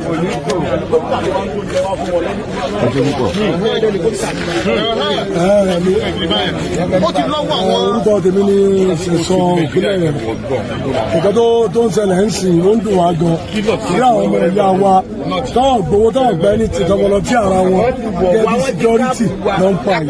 Ìdí tó bẹ̀rẹ̀ kojú gbẹ̀rẹ̀ ni òun ló ń pa mọ́yàn. Àtàwọn ọgbà ìbọn lọ́wọ́ wọn ní alẹ́ ìjẹta fún àfẹ́ lọ sáfíìsì ẹ̀ wọ́n dẹ̀ pa gbogbo wọn lánàá. Kẹ́lẹ́ mọ̀ pé àwọn tó gbà wọn lọ́wọ́ wọn wọ́n mọ̀ sí nǹkan tó ṣẹlẹ̀ nìyẹn. Kọ́ba wa bẹ àwọn ìjọba kọ́ba wa lọ́wọ́ sí nǹkan tó ń ṣẹlẹ̀ yìí. Àjọ kí lẹ lè sọ pẹ̀lú wọn ní drone kan ṣiṣẹ́ mọ́júmọ́ lọ́jọ́ yẹn pé ó capture kinní kan ní sáà ìdìbò. Wọ́n ní kọ́pítà kan ṣiṣẹ́ mọ́jú kó dẹ̀ drop àwọn èèyàn. Kọ́pítà yẹn ṣiṣẹ́ kó dẹ̀ drop àwọn èèyàn. Pé àwọn dẹ̀ fura pé àwọn èèyàn tó drop wọn kó ìbọn lé wọn lọ́wọ́ pé kọ́ lọ́wọ́ attack níjọ́ kejì. Pọ̀ kókó ni pé kí ìjọba kọ́rọ̀ wá lọ́wọ́ pẹ̀lú ọ̀rọ̀ tó ń ṣẹlẹ̀ yìí torí gbogbo wa ní gbogbo Kwara South kò sẹ́ni tó lè sùn mọ́ kò sí ẹni tó lè sùn mọ́ tabagbọ́ kẹ́ kò sẹ́ni tó máa sùn a rẹ̀ níyàwó alọ́mọ àní gbogbo ẹ̀. Àwọn èèyàn ti ń kó lọ wọ́n ti ń kó lọ kúrò ní Kwara South. Kíjọba ràn wá lọ́wọ́ ibi tí ó wà yẹ kíjọba ràn wá lọ́wọ́. Wọ́n ní gáràjì ní baba ńlá wọ́n ní gáràjì ní olùyàsàgbó wọ́n dẹ̀ mọ̀ pé wọ́n wà ń bẹ̀ gbogbo èèyàn lọ́mọ̀ pé àmì wọn kọ́ wà ń bẹ̀ ọlọ́pàá mọ̀ kọ́ wà ń bẹ̀ kíjọba wà lọ́wọ́ ìkọ́ lọ bọ́ọ̀mù wọn ń bẹ̀ nígbà ní gáràjì wọn. Àwọn agbésùmọ̀mí àwọn ẹni bíi wọ́n ní ibùba. Bàbá Sàgó nílé wọn bálákì wọn ibẹ̀ ní bálákì wọn ọmọ sí Yorùbá kankan bẹ̀ mọ́. Àní báyìí ti ẹ fi dá ọ̀nà tí kò sí lílọ bíbọ̀ ọkọ̀ kí wàá ní ohun tí ó máa ṣẹlẹ̀ báyìí. Kálẹ̀ mọ̀ pé ó dùn wá bí ọkàn torí àwọn èèyàn wa náà ń pa àwọn tàjọ́ ń ṣòkò tàjọ́ ń. Sorry, in case if you struggle to understand what they are saying, I will help. Right? So what happened? Those are the survivors of the endless attacks by the Fulani terrorists in Kwara State. So the first set or the first part of the video were the guys who are from Kwara State living in Lagos, begging Tinubu to please do something because they have been calling their people back home and most of them are no longer even staying home anymore. You get what I mean? And that something should be done. So the second clip is that of those who are protesting. So from them, they believed that before a day or two before the attacks, that's killed the 15 local security men in what do you call it? Okay. What did I miss that now? Anyway. So okay or there rather. I wanted to say okay or no. Anyway, okay or there in Irepodun and other local government areas around Kwara North. So they said they suspected or they saw a chopper that came to drop something in a particular spot that is new. It's actually the spot where the Fulani terrorists have been. And the place is called the Baba Shango. Baba Shango means Shango's, I don't know, is that? No, it's not Shango's father in English. Baba Shango means an elderly Shango priest. Right? So a community named Baba Shango in this part of Kwara State have become the Fulani settlement after they have chased everybody away. From their statement, they said they've chased everyone away. So they've now made the place their camp, that everyone affected, other communities that they have now been attacking and killing people, right? They are aware that that community now there is no single Yoruba there anymore. It has now become the Fulani settlement and the camp. They call it their barracks or so. and the police won't go there. So that's why they spotted the helicopters who dropped people. To them, they said they dropped people there. And then after a day or two after that, they came to attack, carried out that particular attack. Meanwhile, then in particular, it said a day before the attack, Yetiala and the military also came to collect all the guns from the local vigilantes that they wanted to go and service their weapons for them. And then the following day, the Fulani terrorists came. You saw this information, right? You can't wish them away. These are valuable information that should help government that is genuinely looking to end something like this. You get that now? So they are begging the government to allow them have weapons so that they can defend themselves. Because the ones that probably they acquired have now become property of the people that came to kill them. So they are calling on the government on the 65th anniversary of Liejiriyans. And when we left that place going to Lagos, because there's a latest from the NURTW in Lagos, the position left by MC Olueran, who is now the national chairman of this NURTW, the road transport workers. And when they say road transport workers, they're not just limited to vans like buses and all that too. It includes the Okada or tricycle owners or riders in Lagos State. They are all under them as we speak. Or I think. So the new chairman of the NURTW in Lagos is Mustafa Sego.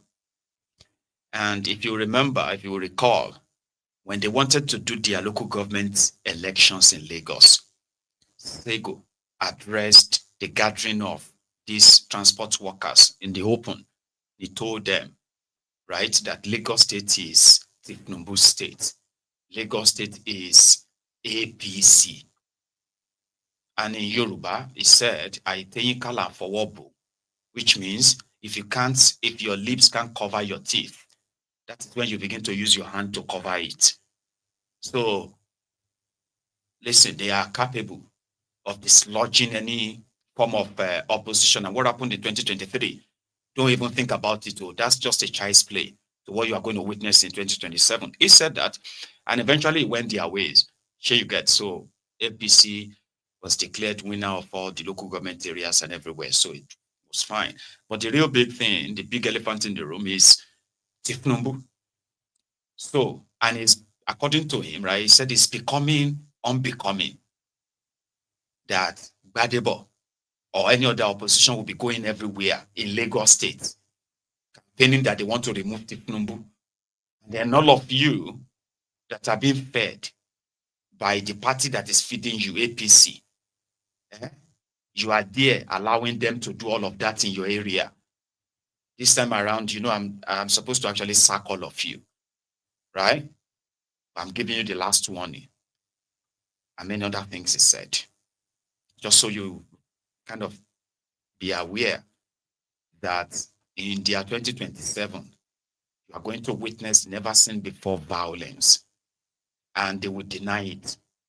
And in return, after they have declared Tinubu, in return, they will now blame all of you that you are the ones who have threatened violence. You are the ones who said Nigeria will burn. You are the ones who, so yours, they will eventually gaslight you to say it was you, not them, like they did in 2023, when they went for their Muslim ticket for election reason, only to turn around and say you are the religious bigots. You are the ones who wanted people to hate APC because Muslim tickets, remember? And some of you are beginning to feel like, oh, does that mean that if I reject Muslim tickets, does that mean that I hate Muslims? Say, yes, you hate Muslims. What is wrong with Muslim ticket? Why are you always hating Muslim? So they succeeded in that regard, in case if you don't know. And that is why today, youths are not even talking about Muslim tickets anymore. But they are openly on record threatening people in what is meant to be a constitutional matter. You have the right to vote for who you want, and your vote must count. Anybody that try to by any means interrupt that, will be committing a felony. That's what the law says. But these ones don't follow any law. So if you want to go into any battle or any election with them, you should have this at the back of your mind, right? They did what they did in 2023 when they didn't have all this power, right? But now that they do, maybe it would have to be you and them. To those of you who won't go through the election. So remember, this guy is going to be part of your supposed plan. Onímọ́tò ọlọ́kadà onímọ̀lúwà Lagos Chairman àtàwọn ayé òní àtìfẹ́ lórí ọgbọ́n síta. Onímọ̀lúwà ẹ̀ tí pè ó. Àwọn onímọ̀lúwà ẹ̀ tí pè ó. Ẹ tí màá yí nígbà ìgbà suspend ẹ̀ yó. Ẹ tí màá yí nígbà ìgbà suspend ẹ̀ yó. Gbogbo ìṣepọ̀ tó yìí. Ó yẹ kí n ti sọ́ọ̀fù yìí lẹ́nu ilé rẹ̀ kí n ti sọ́ọ̀fù gbogbo yìí àmọ́ àwọn ẹni bí ẹni ọ̀rọ̀ èèyàn bí èèyàn wọ́n tó láti bá mi sọ̀rọ̀ láti gbàgbọ́ lọ́rọ̀ wọ́n ti bá mi sọ̀rọ̀ so ìṣẹ̀lẹ̀ fi lè ṣe lásán ní fún yìí. Ẹgbẹ́ tiwa lẹ́kọ̀ọ́ APC another party is a counterfeit whether you like or not. Àìtóyí kàdà fọ ọ̀bù. Nǹkan tó ṣẹlẹ̀ ní ọ̀dọ́ nìyẹn. Èyí tó ṣẹlẹ̀ ní ọ̀dọ́ nìyẹn. Tó ṣẹlẹ̀ ní ọ̀dọ́ yìí tí o borí lẹ́pọ̀. Ìjọ tí ò tó yẹn tó bá kọ̀ ṣẹlẹ̀ anybody ẹ ti lọ. Tẹ́ẹ̀bà mọ̀pọ̀ ilé tó bá gbọ̀n mú mi anybody ẹ ti lọ. Àti ìdánwò lọ́mọ bá kàbí kí ló ń pè owó ìsáìwá rẹ̀ ẹ lọ sọ fún owó ìsáìwá rẹ̀. Àtẹ̀yìn tó ń tọ̀ tó ní iye tó bá fún ẹ lówó jẹ lọ́sẹ̀ẹ̀sẹ̀ kó wá sọ. Ọ̀hún bí bàbá ìyá ẹ̀ dá. Tó bá wà lábẹ́ ẹ̀yìn tí wọ́n fẹ́ ṣe àmọ́ bá rí i pé ó ń tàsí àgẹ̀rẹ̀ kò látòrí pákínà tó báyìí kó tàsí àgẹ̀rẹ̀ yọ bí ẹni yọ jìgà kò lè ní ẹ́fídẹ́ǹsì ẹ̀ lọ́wọ́ yọ dànù kò sí bàbá lẹ̀ tó lè dá padà. Abágbàṣẹ wọn lọ́rùn ẹ̀ àdúgbò ẹ̀ ló fẹ́ ṣakọ àtúnṣe dì ní àlẹ́ ìyá ẹ̀ pa ẹ̀ lọ wà ẹ̀ sàkáfù pátá. Báyọ̀ fi Lagos ṣe ìjókì o Báyọ̀ fọ APC tó tí wọ́n bá wù ú àpò tó ṣe kí ni ìkọ́ tó ṣẹlẹ̀ ní 2023 akọ̀wé ìfihàn ẹ̀ tẹ̀bá ń gbé 2027 ló bá ṣe kí ẹ̀jẹ̀ ọláyé rẹ̀ ṣọwọ́ náà ò yẹ. Ọba fẹ́ràn iṣẹ́ mi báyìí á lè wá sí ẹni tó bá ṣe ẹni mistake ní 2027 tó bá lọ sọ́gbà tẹ̀ APC lẹ́bà ṣe kí ni lẹ́bà dìbò fún un àbẹ́ tó bá sọ fún òun ní gbọ́ àwa náà ní ṣe kí ni àgbà. Mo ìwà tó ìgbè gbogbo tó ṣe lórí olóṣèlú lọ́dọ̀ yìí yẹn lẹ́bà lọ stop rẹ̀ pátá ẹ̀tún wọn kò sí Monday ẹ̀tún gbogbo ọkọ̀ gbogbo tó ṣe lórí olóṣèlú yẹn ní ọ̀gbẹ́ níbẹ̀ lẹ́bà lọ stop rẹ̀ àti sọ fún gbogbo rẹ̀ pátá gbogbo tó ṣẹlẹ̀ yẹn gbogbo ẹ̀ wà lórí fóònù mi o ṣẹ̀ṣẹ̀ lásán gbogbo tó ṣẹlẹ̀ ní last week yẹn tó ṣẹlẹ̀ lájẹ́gúnlẹ̀ yẹn gbogbo ìdẹ̀mọ̀ kan yẹn estomach yẹn ìyẹn ní pé ọ̀tá ẹgbẹ́ tó ń fún ilé jẹ yìí ọ̀tá ẹgbẹ́ tó ń fún ilé jẹ òun gbogbo yìí.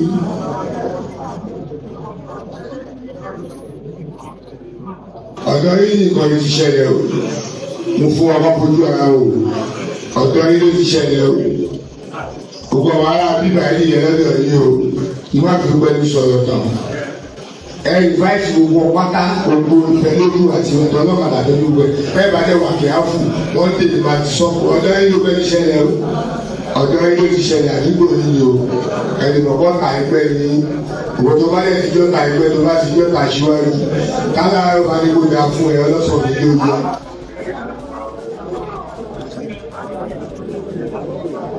Torí ọ̀tá síwájú ọ̀tá àwa ni ọ̀tá APC ọ̀tá àwa ni onímọ́tò ọlọ́kadà. least you got the subtitled part of it, Abi. Now, in case if somehow, right, I don't know how comfortable you are, okay, that sometimes you might think I am exaggerating things, and you just do like this one single, I mean, once the police get to decide to take him now, they will, one single order, they will have him in detention, all this power. That's the issue. Okay, that is the problem. Everything he's saying there is 100% guaranteed immunity, because he's doing the supposed job of the most powerful man in the country. So he's protected.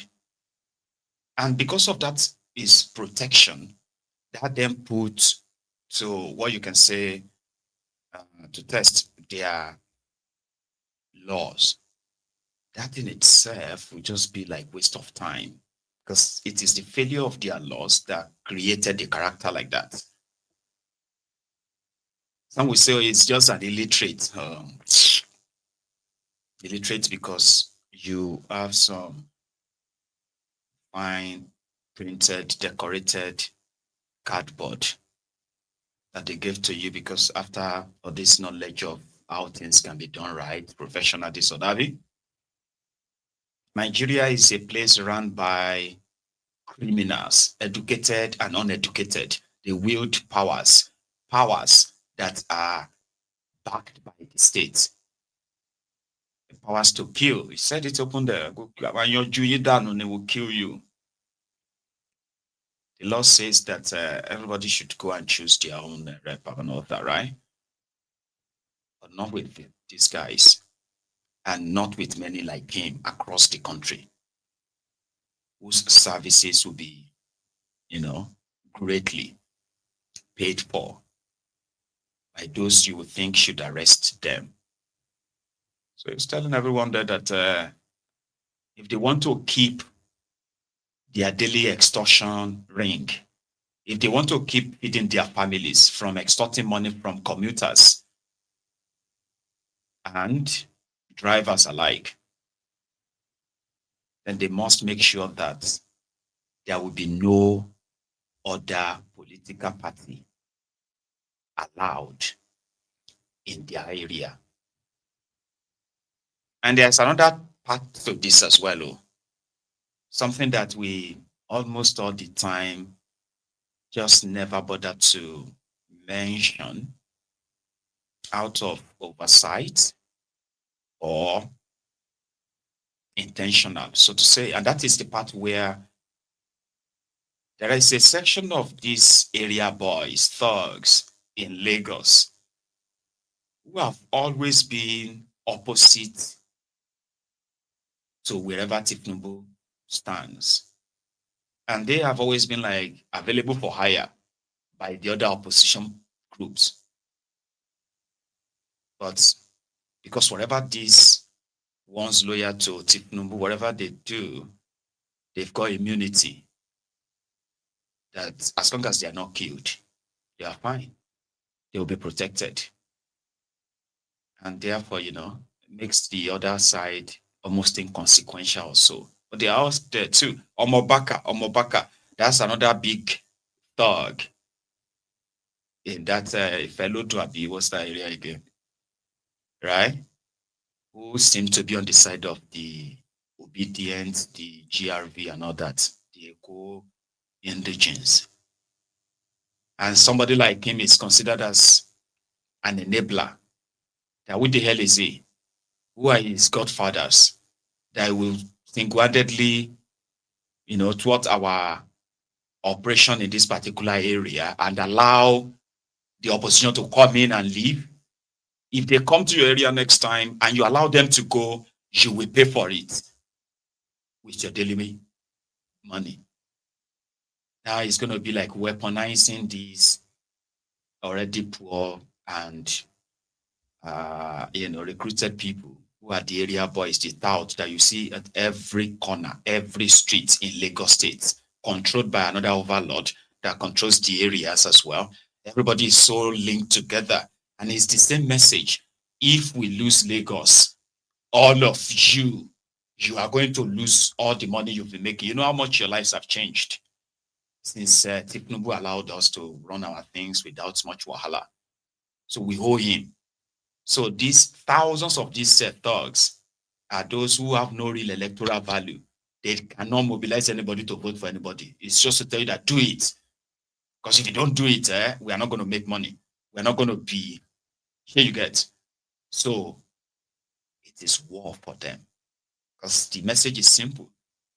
Anybody who takes your food, your daily, your source of income, that person has automatically killed you. Do you understand? Like literally killed you. So do you want to be literally killed?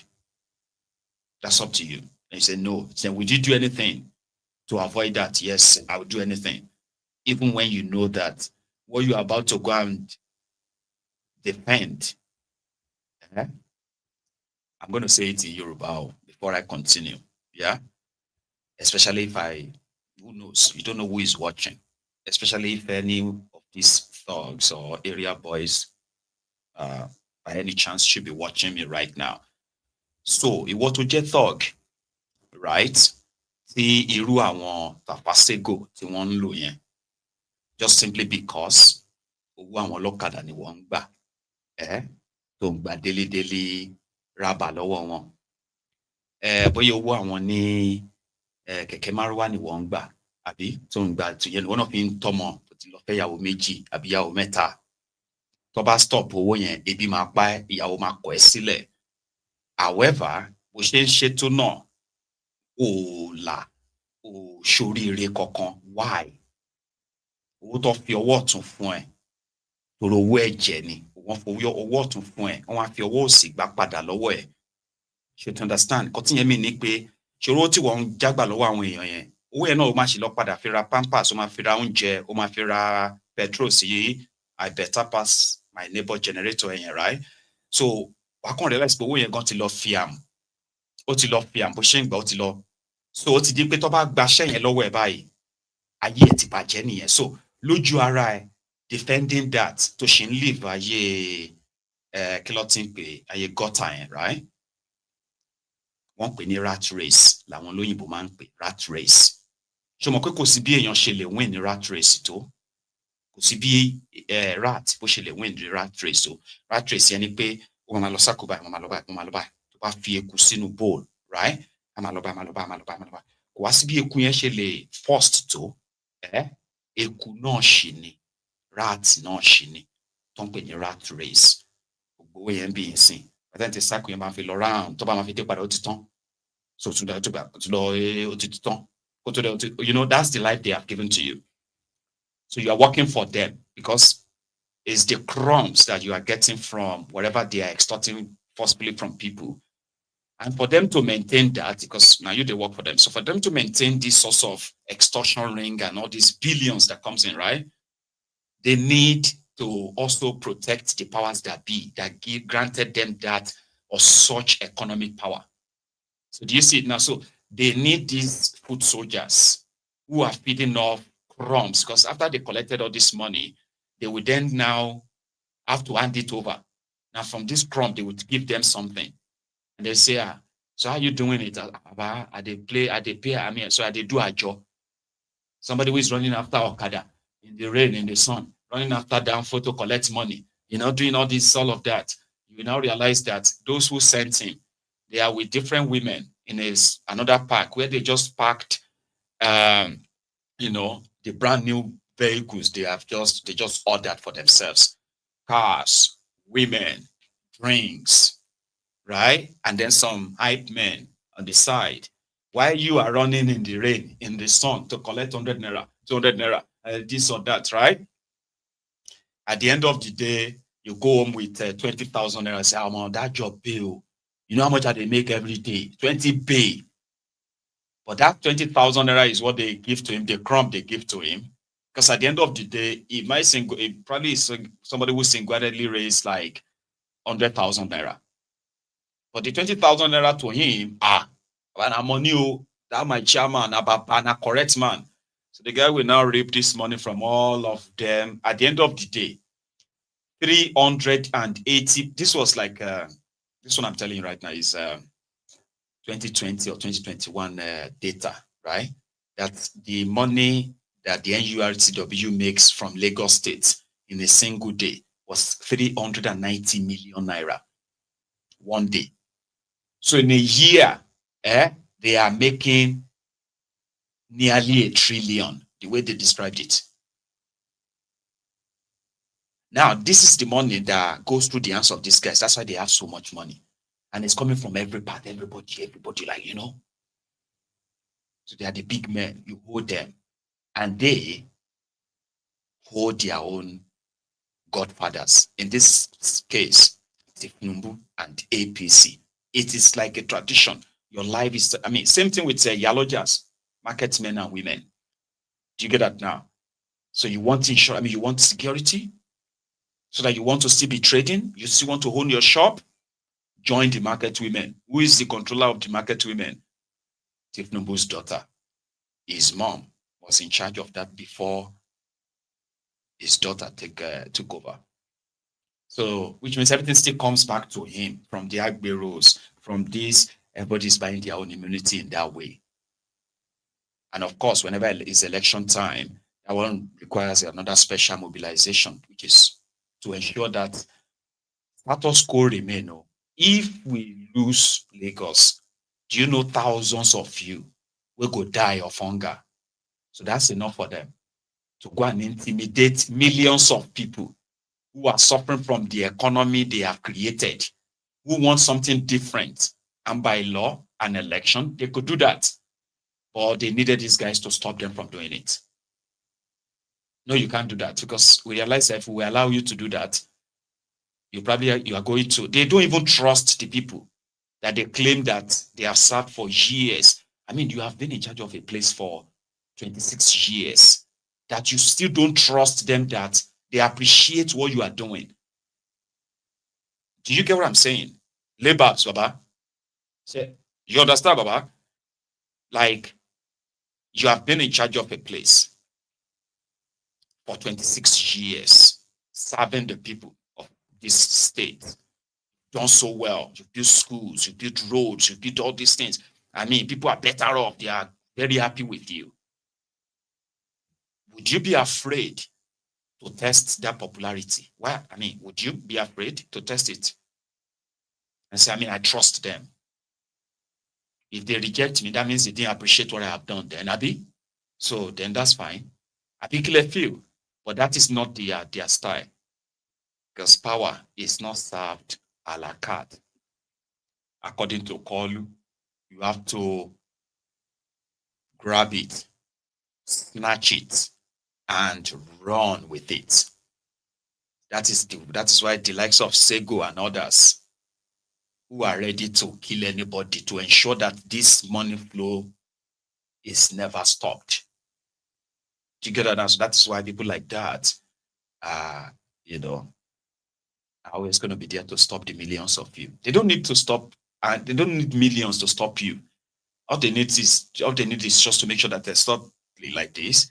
They are dropping the messages that says, if you don't want to do whatever we say you should do, then you should leave Lagos State now, or else we'll kill you. This is Yoruba land. They have to put that. So that you that is a Yoruba will say, I don't like these guys, but I like what they are fighting for. They are protecting Yoruba land. No, they are protecting their pot of soup.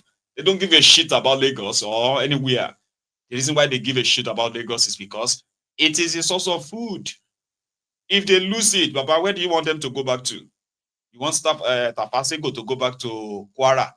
Olueran to go back to Kwara? Which of those stocks you want them to go back to where they originally come from? If they have no other things to do anymore, where do you want them to go? So they will say they are Yorubas. We are fighting to protect Yoruba. No, they are protecting the interest of Tinubu. Once they did that, right? In the process, they are protecting their own interest too. So everybody would need to protect their own interest, whatever it takes. But law would have been the arbiter. Law would have been the one to settle it for everybody and say, true, everybody won't flex muscle. But if you flex your muscle, it must be legitimate. If you go out of this line, you are going to go to jail. That's where the law comes in. The law is dead. Absolutely. People, they settle their score on the streets in Nigeria. Like, you won't go do law. Even law enforcement officers, they know they follow law. Take a look at this one.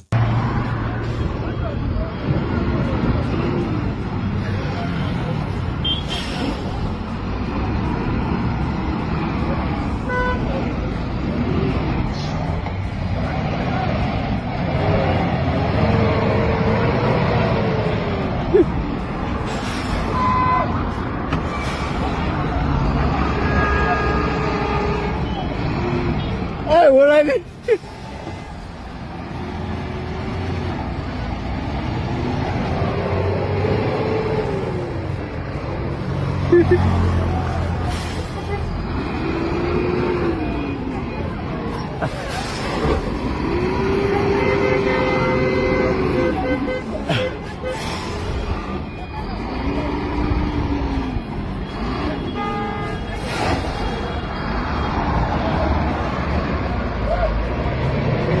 Hola!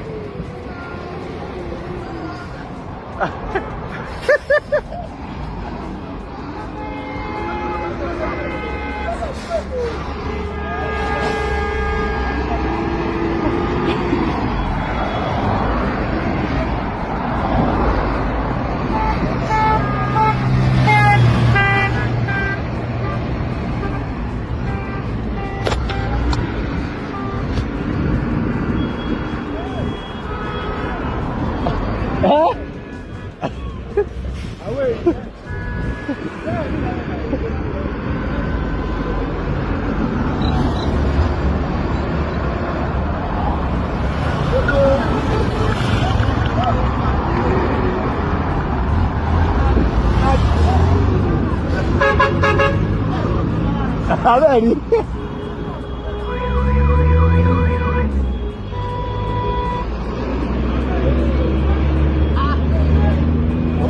Hello.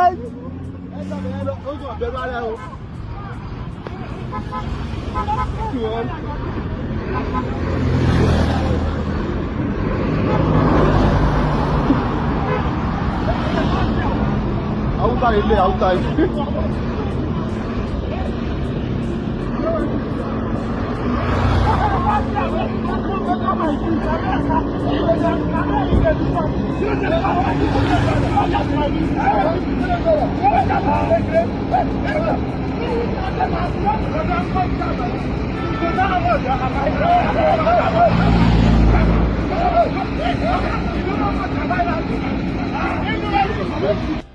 We are a poor nation.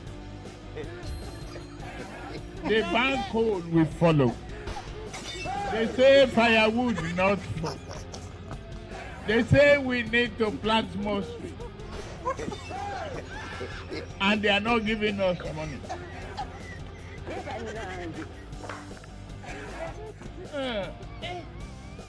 We need to open our eyes, try shining, and tell the West.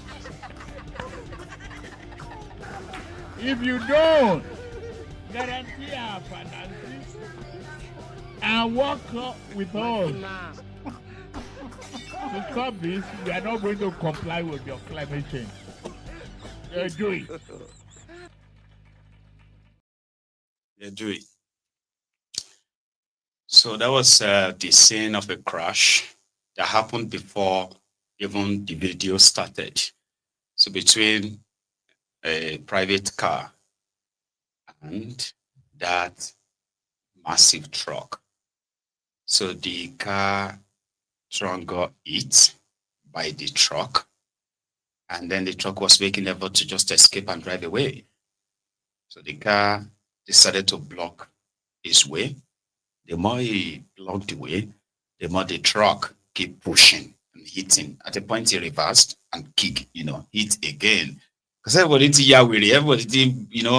some people in Nigeria right now, because of the frustration and the whole thing everywhere, right? Some people are bottling their own madness. You get what I mean? You enter bus, and then everybody is ready. They say the bus is about to leave. Everybody pay. And everybody is giving their own money, their fare. And they go to this airborne. And the boy was like, okay. Conductor collected money from everybody. He said, bros, your money.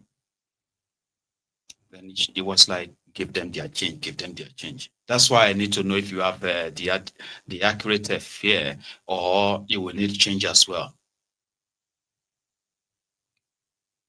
So they gave everybody their change and they're like, you are the only person delaying us right now.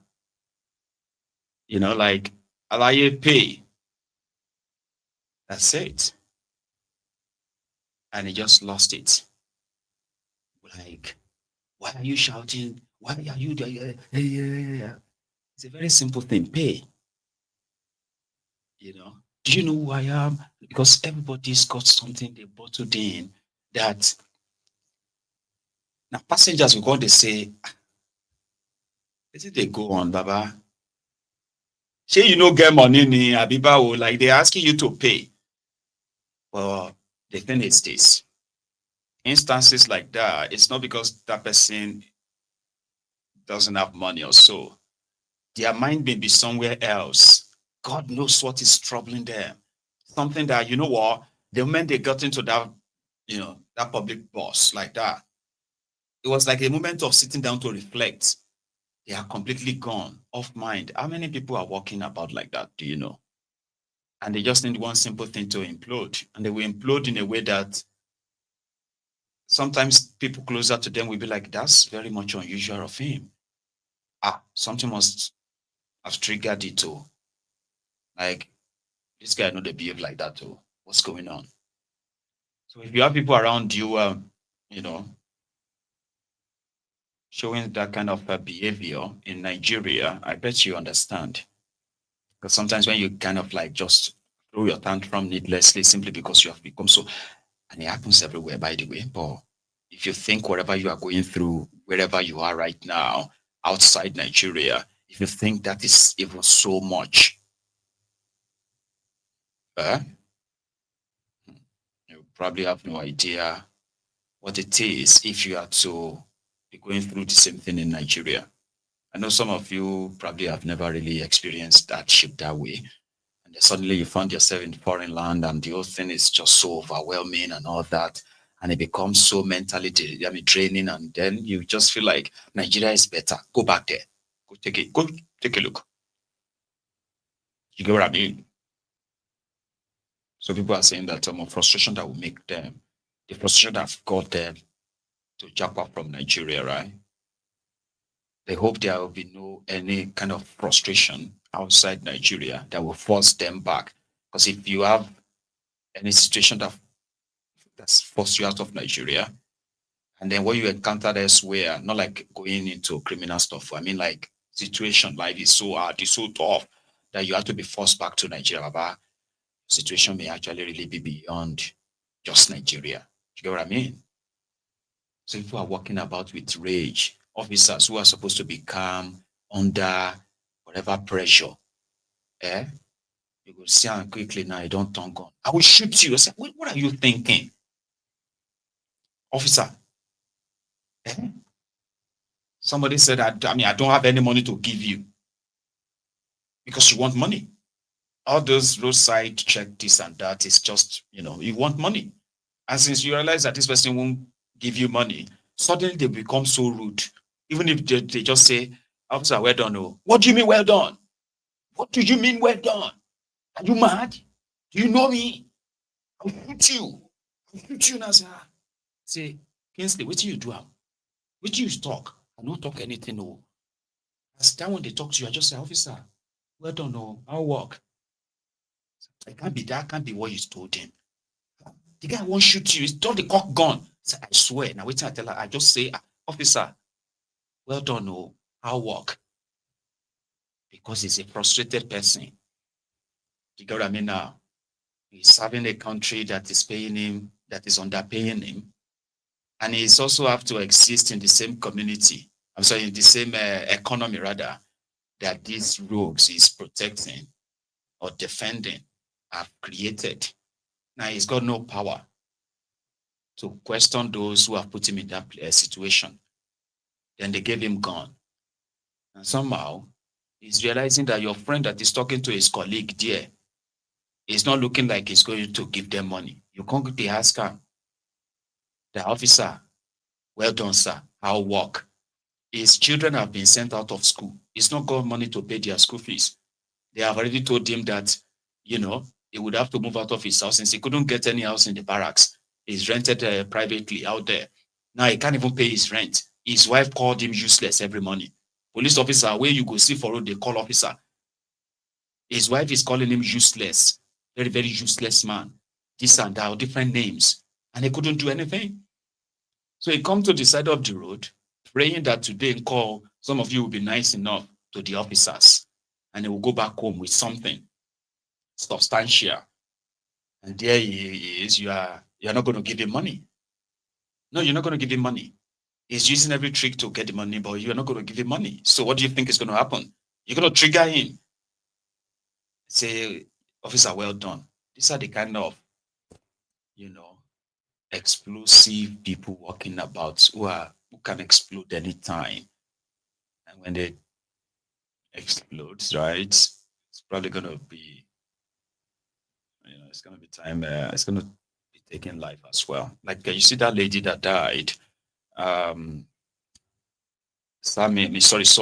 Somtochukwu Maduagu, the Arise TV anchor, news anchor, correspondent, right? She died because some armed robbers allegedly came to her estate. This was supposed to be an eyebrow estate. Do you understand? Like areas that you probably would pay that much money simply because there's enough security there. Armed robbers came and they robbed a lot of people, but she jumped from the 3rd floor. That's the story. A lot of people are questioning that story. Sure you get. But look at the police. I think police spokesperson for Abuja, Abina Police Divisional Officer, DPO or something in Abuja. I just want to play you this clip because I want you to watch his countenance talking about this young woman that died. And even the security guard also died, right? I need you to just take a look at his composure, his you know, facial expression and all that, describing the scenario. And he is a senior police officer, right? I'll ask you what you think afterward. Thank you so much. Let me start this way. FCT Command, once again, commiserate with the family of Somi. Arise News family, entire Nigerians that are reasonably touched with this ugly incident. It was indeed a sad one, very disturbing indeed. Regarding the circumstances surrounding the incident, to set the record straight, some Udnon, armed robbers specifically, gain access into unique apartments where Somi lives. A twin 3-story 18-flat apartment around the Liejiriyans end of Katampe under Mabushi divisional area. At this point in time, 2 guards were on duty, security men. These are private guard. And one of them, who had the courage to challenge, sustained a gunshot. Under this condition, you know the panic that will have resulted from this kind of environment. Somi actually occupied an apartment on the topmost floor of the building. And out of the fear, she jumped down from that third story, the top floor. The consequences is what we have seen. It's so sad, so unfortunate. Well, have you... At last, this rescue was ready to the command control room. Policemen moved to the scene. What they could see, the unconscious body of Somi on the floor. They picked her there and then and took her to my Tama General Hospital, where the doctor on duty tried as much as possible to see whether they can resuscitate her using the CPR. It's unfortunate. He couldn't make it. And that was the story. But what are we doing at our hand here? We've set up a specific investigation team headed by the Deputy Commissioner of Police Investigation, with all the tactical components required to unravel the whole situation with a view to tracking down the culprit responsible for this dastardly act. The leads we are getting, we're already working on it. No stone will be left unturned to ensure that the perpetrators are tracked and brought to justice. And the result of the investigation will be made known to Nigeria. That is the situation for now. So my first question is this. For those of you who have seen the interview, great. You're going to tell me how you feel, or you're already saying it anyway. But for those of you who are seeing that video for the first time, the part of that interview, with the countenance of this guy, his posture, his facial expression, the movement of the eyes, the flick once in a while, would you say you believe everything he said? That's the first one. The second question is this. After all he said, do you really believe that indeed they will capture those who killed her? Now let's go back to it. Abuja is the federal capital territory of Nigeria. That was the police commissioner for Abuja. Now close your eyes for a sec. No, longer than a sec.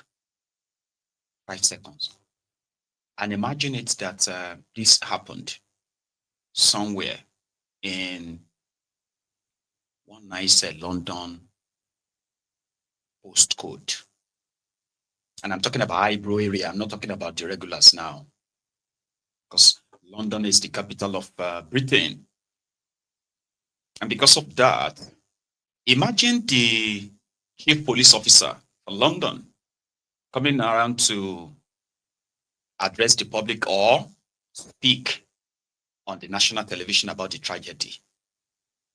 And so relaxed. Let me tell you what happened. This story. Somi lives in apartment A, and what happened is that some guys came and to rob them, and Somi lives on the top floor of this 3-story building, okay, and so she jumped. She jumped and she collapsed, unconscious. A distress call then was put to us, and our officers arrived, and, when they got there, they picked her up and they took her to the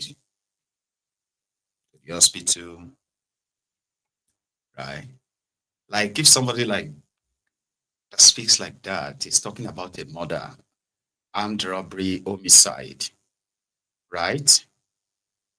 Does it not tell you entirely what the police in that place actually is like, do everything in Nigeria not to get killed.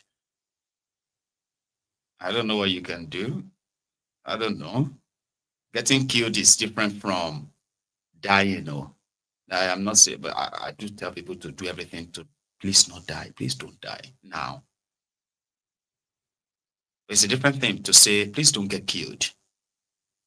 Because if you get killed, you will never know that nothing is going to be done.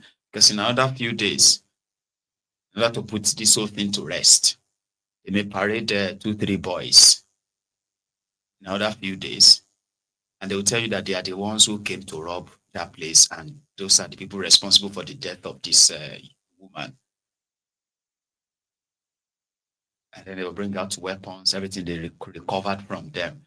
And usually they bring out all these weapons from their storage. Police, Nigeria police will bring out weapons from the evidence room.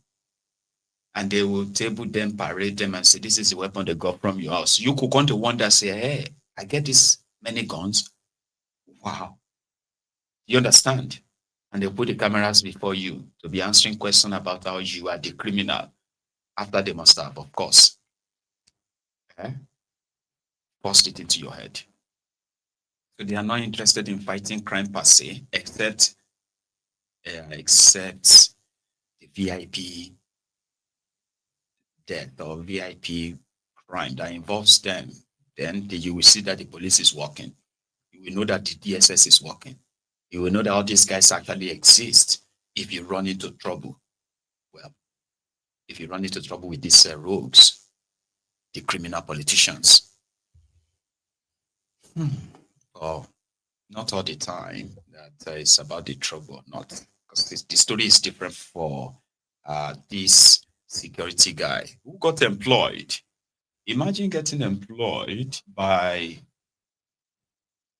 the private sort of like firm that the school that you're working for used in recruiting you. You get that now? I think they have a name for that. So somewhere in Oyo State, I think it's Lautech, right? So they hired security guards.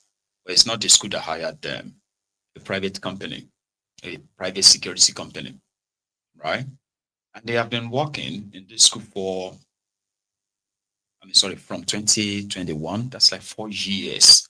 And their salary since then has been 18,000 naira. You heard me right, 18,000 naira. So they had a chance of seeing Soloma Kinde Ibadan, who visited. And one good thing though, right? It was like, okay, you know what? Convert this guy said to the state civil servants or civil service and increase their salary to the minimum wage of that your state is offering, which is 80,000. Now you heard the story. This is the clip. Ní ọjọ́ kìíní oṣù kẹfà 2021, a gbé plákáàdì kan dání. A dẹ̀ fi hàn yín wípé kẹjọ kẹrin wà lọ́wọ́. Gbogbo àwọn èèyàn bí wọ́n ṣe wà staff ni wọ́n. Àwa ti wà ń bì kí Ọ̀túnba Adébáyọ̀ Àlàkálà kó tó di pé iṣẹ́ bì ó parí. Bó ni àwa náà fẹ́ fi ìrètí wa sí lọ́jọ́ ọ̀la a kì í ṣe staff ọmọ ìpínlẹ̀ Ọ̀yọ́ ni ẹjọ́ ẹ gbà wá. We are suffering. Please and please, please. I have family with 3 children. Ó ní mo fẹ́ lọ. Ọjọ́ orí dẹ̀ ń dàgbà sí lójoojúmọ́ ni. Kò wálẹ̀ ẹjọ́ ẹ ṣàánú fún wa Excellency. Èló ni salary tẹ́ ń gbà right now? 18,800 naira lówó wa jẹ́. Your Excellency, we are actually not staff of the teaching hospital. The security of this hospital is outsourced from beginning.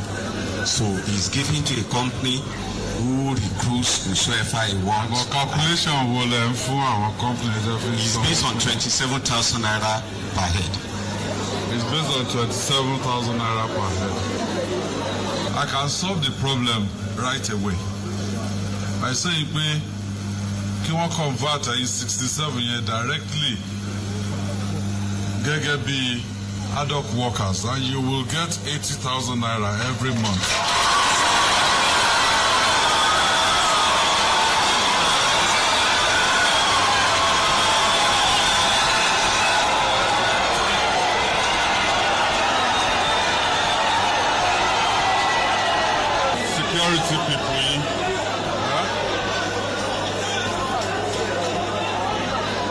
terminate outsourcing, bring them in as ad hoc workers from 1st of October. And àfi iye tí ẹ kẹ́ bá fún wọn, àfi sórí editing tàbí approve additional fee. Ní ọjọ́ kìíní oṣù. So is this the Lautech teaching hospital, I think? So they were hired there by an outsourced security, whatever. 67 of them hired for different things, working in the hospital, get paid 18,800 naira. I mean, come on. So the hospital management, like that guy said, oh, they outsourced it for 27,000 naira. But the security or their recruiter was paying them 18,000 naira, 18,800 naira. In Nigeria until today, when they have now converted them to ad hoc staff and put on the level 1, 80,000 naira for a start. Well, if you think your own is too much, when you listen to others, you realize that what? Your own is still fair, you know. My time is so far gone. I didn't even know that we've been here for over 2 hours. Right. So let me give you this last one. The last one is about this demolition still going on at Lekki. So there's a part where they justified, like Wahabi Wule was like justified why they are demolishing all this stuff, because they are built on the what do you call it, water drainage channel, water channel or something, right? So they did the area coverage of the area and the demolition that followed. Okay, watch this.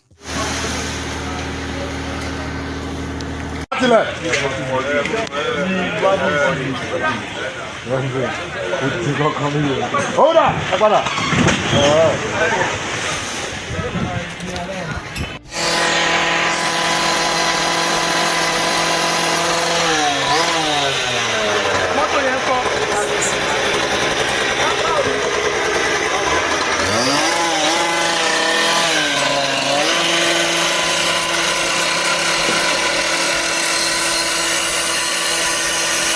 Still in the pain of my estate demolition.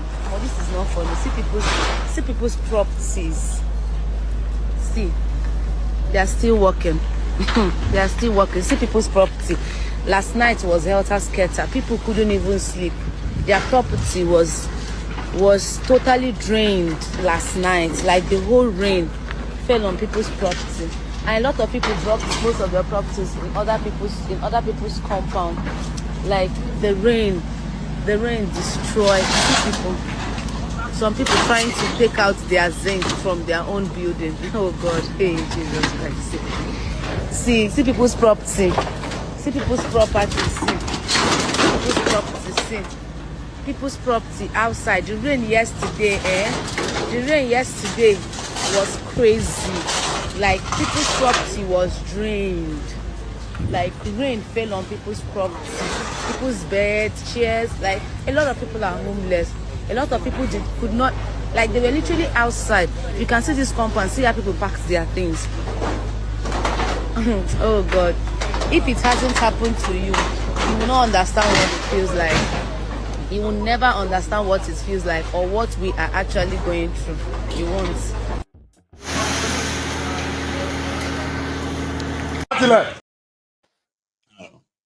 So I'm trying to put this other clip on. You see, the demolition is still ongoing, but there's this other clip where they came showing what just before and after. You get? It's like a drone footage. So the argument is still the same. That people are building on water channels, they are building illegally and all that. As other people's argument is that who are those approving those constructions, right? And the moment they start out these constructions, where are those government agents who could have arrested the situation right there and then, just before it got to this level, right? So then they shared this one from the demolition in Oral Estate or something in Lagos. Let's see.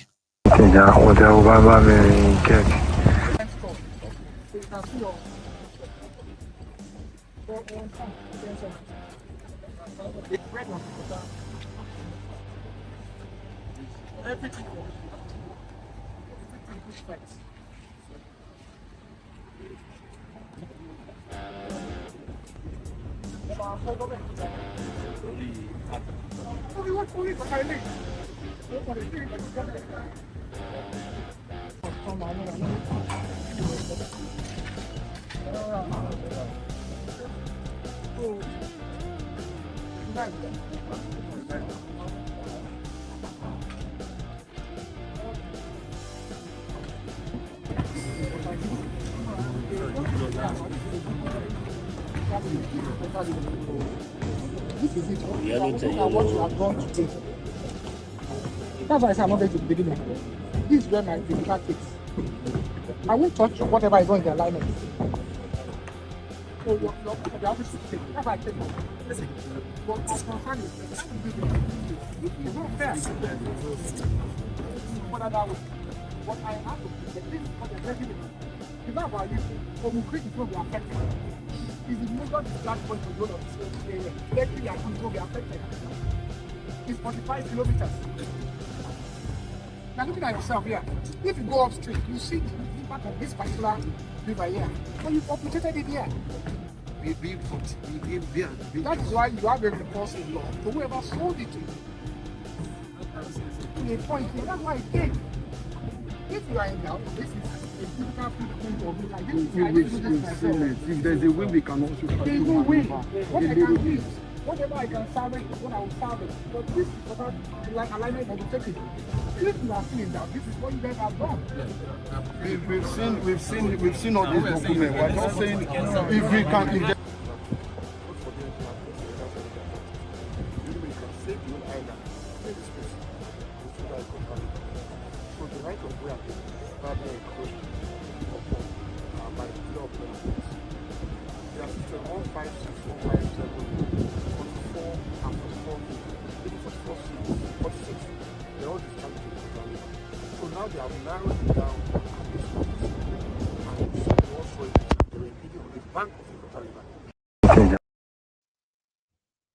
So those beautiful houses are no longer there, by the way, just so you know.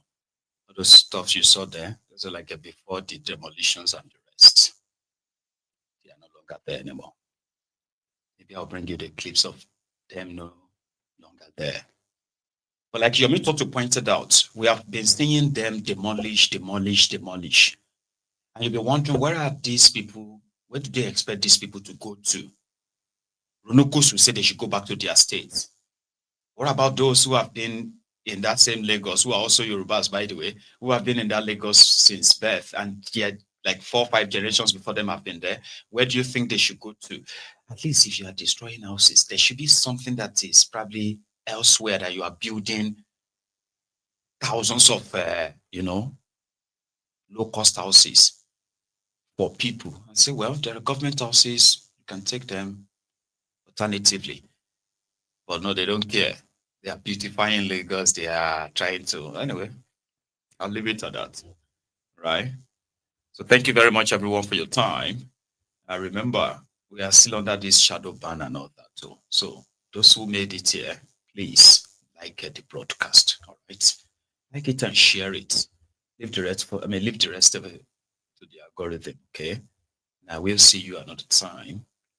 I don't know what time, but you shall be seeing me. Okay. So thank you so much. Enjoy the rest of your morning, evening, or afternoon. I'll see you again. Good night.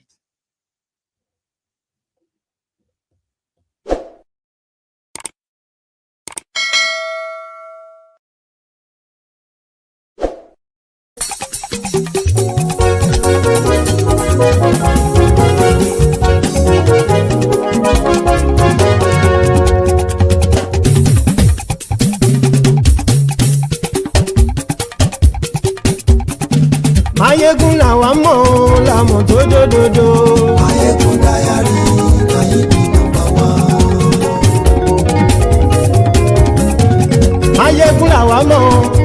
sójódodo.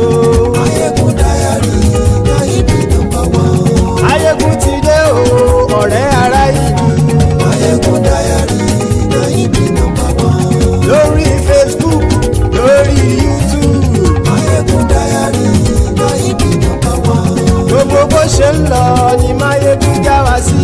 Máyégún dáyàrí náírà nọ́mbà wán. Àṣírí ọ̀jẹ̀lú kì í bò níbẹ̀ o. Máyégún dáyàrí náírà nọ́mbà wán. Bó bá ṣe eré àní Máyégún máa wí. Máyégún dáyàrí náírà nọ́mbà wán. Ó sì tún ṣe eré wàá gbọ́ níbẹ̀ o. Máyégún dáyàrí náírà nọ́mbà wán. Máyégún dáyàrí pòlítíkò. Máyégún dáyàrí náírà nọ́mbà wán. Godfatherism kò sí lọ́rọ̀ Máyégún. Máyégún dáyàrí náírà nọ́mbà wán. Ẹ farabalẹ̀ sẹ́ o kẹgọ́rọ̀ lẹ́nu o. Máyégún dáyàrí náírà nọ́mbà wán. Àní Máyégún làwa mọ̀ tó dódòdó. Máyégún dáyàrí náírà nọ́mbà wán.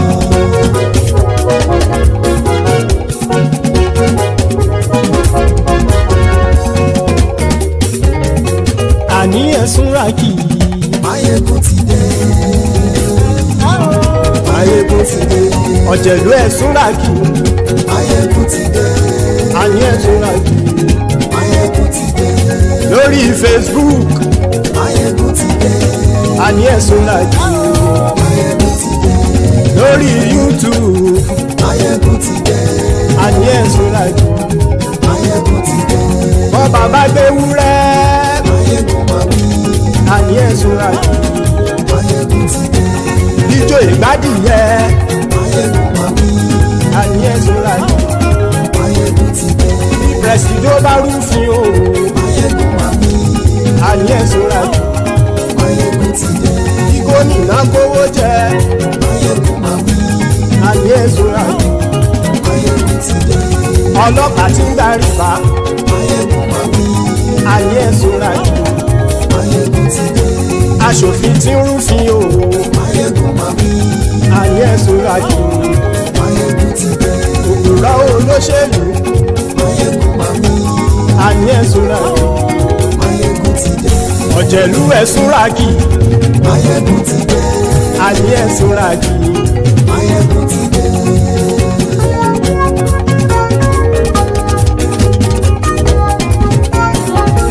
Máyégún ti dé.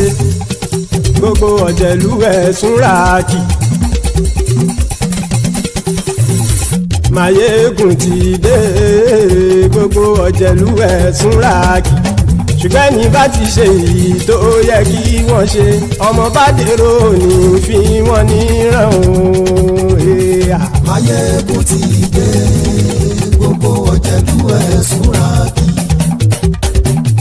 Máyégún ti dé. Gbogbo ọ̀jẹ̀lú ẹ̀sùn ràkì. Ṣùgbọ́n ní bá ti ṣe èyí tó yẹ kí wọ́n ṣe, ọmọ bá dèrò ní fi wọ́n níran. Wọ́n fowó bẹ́ẹ̀ o. Máyégún ó sọ pé wọ́n ò fẹ́ bẹ̀. Wọ́n fowó bẹ́ẹ̀. Máyégún ó sọ pé wọ́n ò fẹ́ bẹ̀. Oníkan ṣáàtì ṣe èyí tó yẹ kí wọ́n ṣe fáwọn ará ìlú tó gbé wọn débẹ̀ o. Máyégún ti dé. Gbogbo ọ̀jẹ̀lú ẹ̀sùn ràkì. Máyégún ti dé. Gbogbo ọ̀jẹ̀lú ẹ̀sùn ràkì. Ṣùgbọ́n ní bá ti ṣe yìí tó yẹ kí wọ́n ṣe, ọmọ bá dẹ́rọ̀ ò ní fi wọ́n níran. Kì máa yí ṣe eré, ọ̀rọ̀ yìí kì í ṣe ẹ̀fẹ̀. Kì máa yí ṣe eré, ọ̀rọ̀ yìí kì í ṣe ẹ̀fẹ̀. Ẹni bá ti lè lẹ́bọ̀ lẹ́rù o, ọmọ bá dèrò kàṣàyè tú wọn síta. Máyégún ti dé. Gbogbo ọ̀jẹ̀lú ẹ̀sùn ràkì. Máyégún ti dé. Gbogbo ọ̀jẹ̀lú ẹ̀sùn ràkì.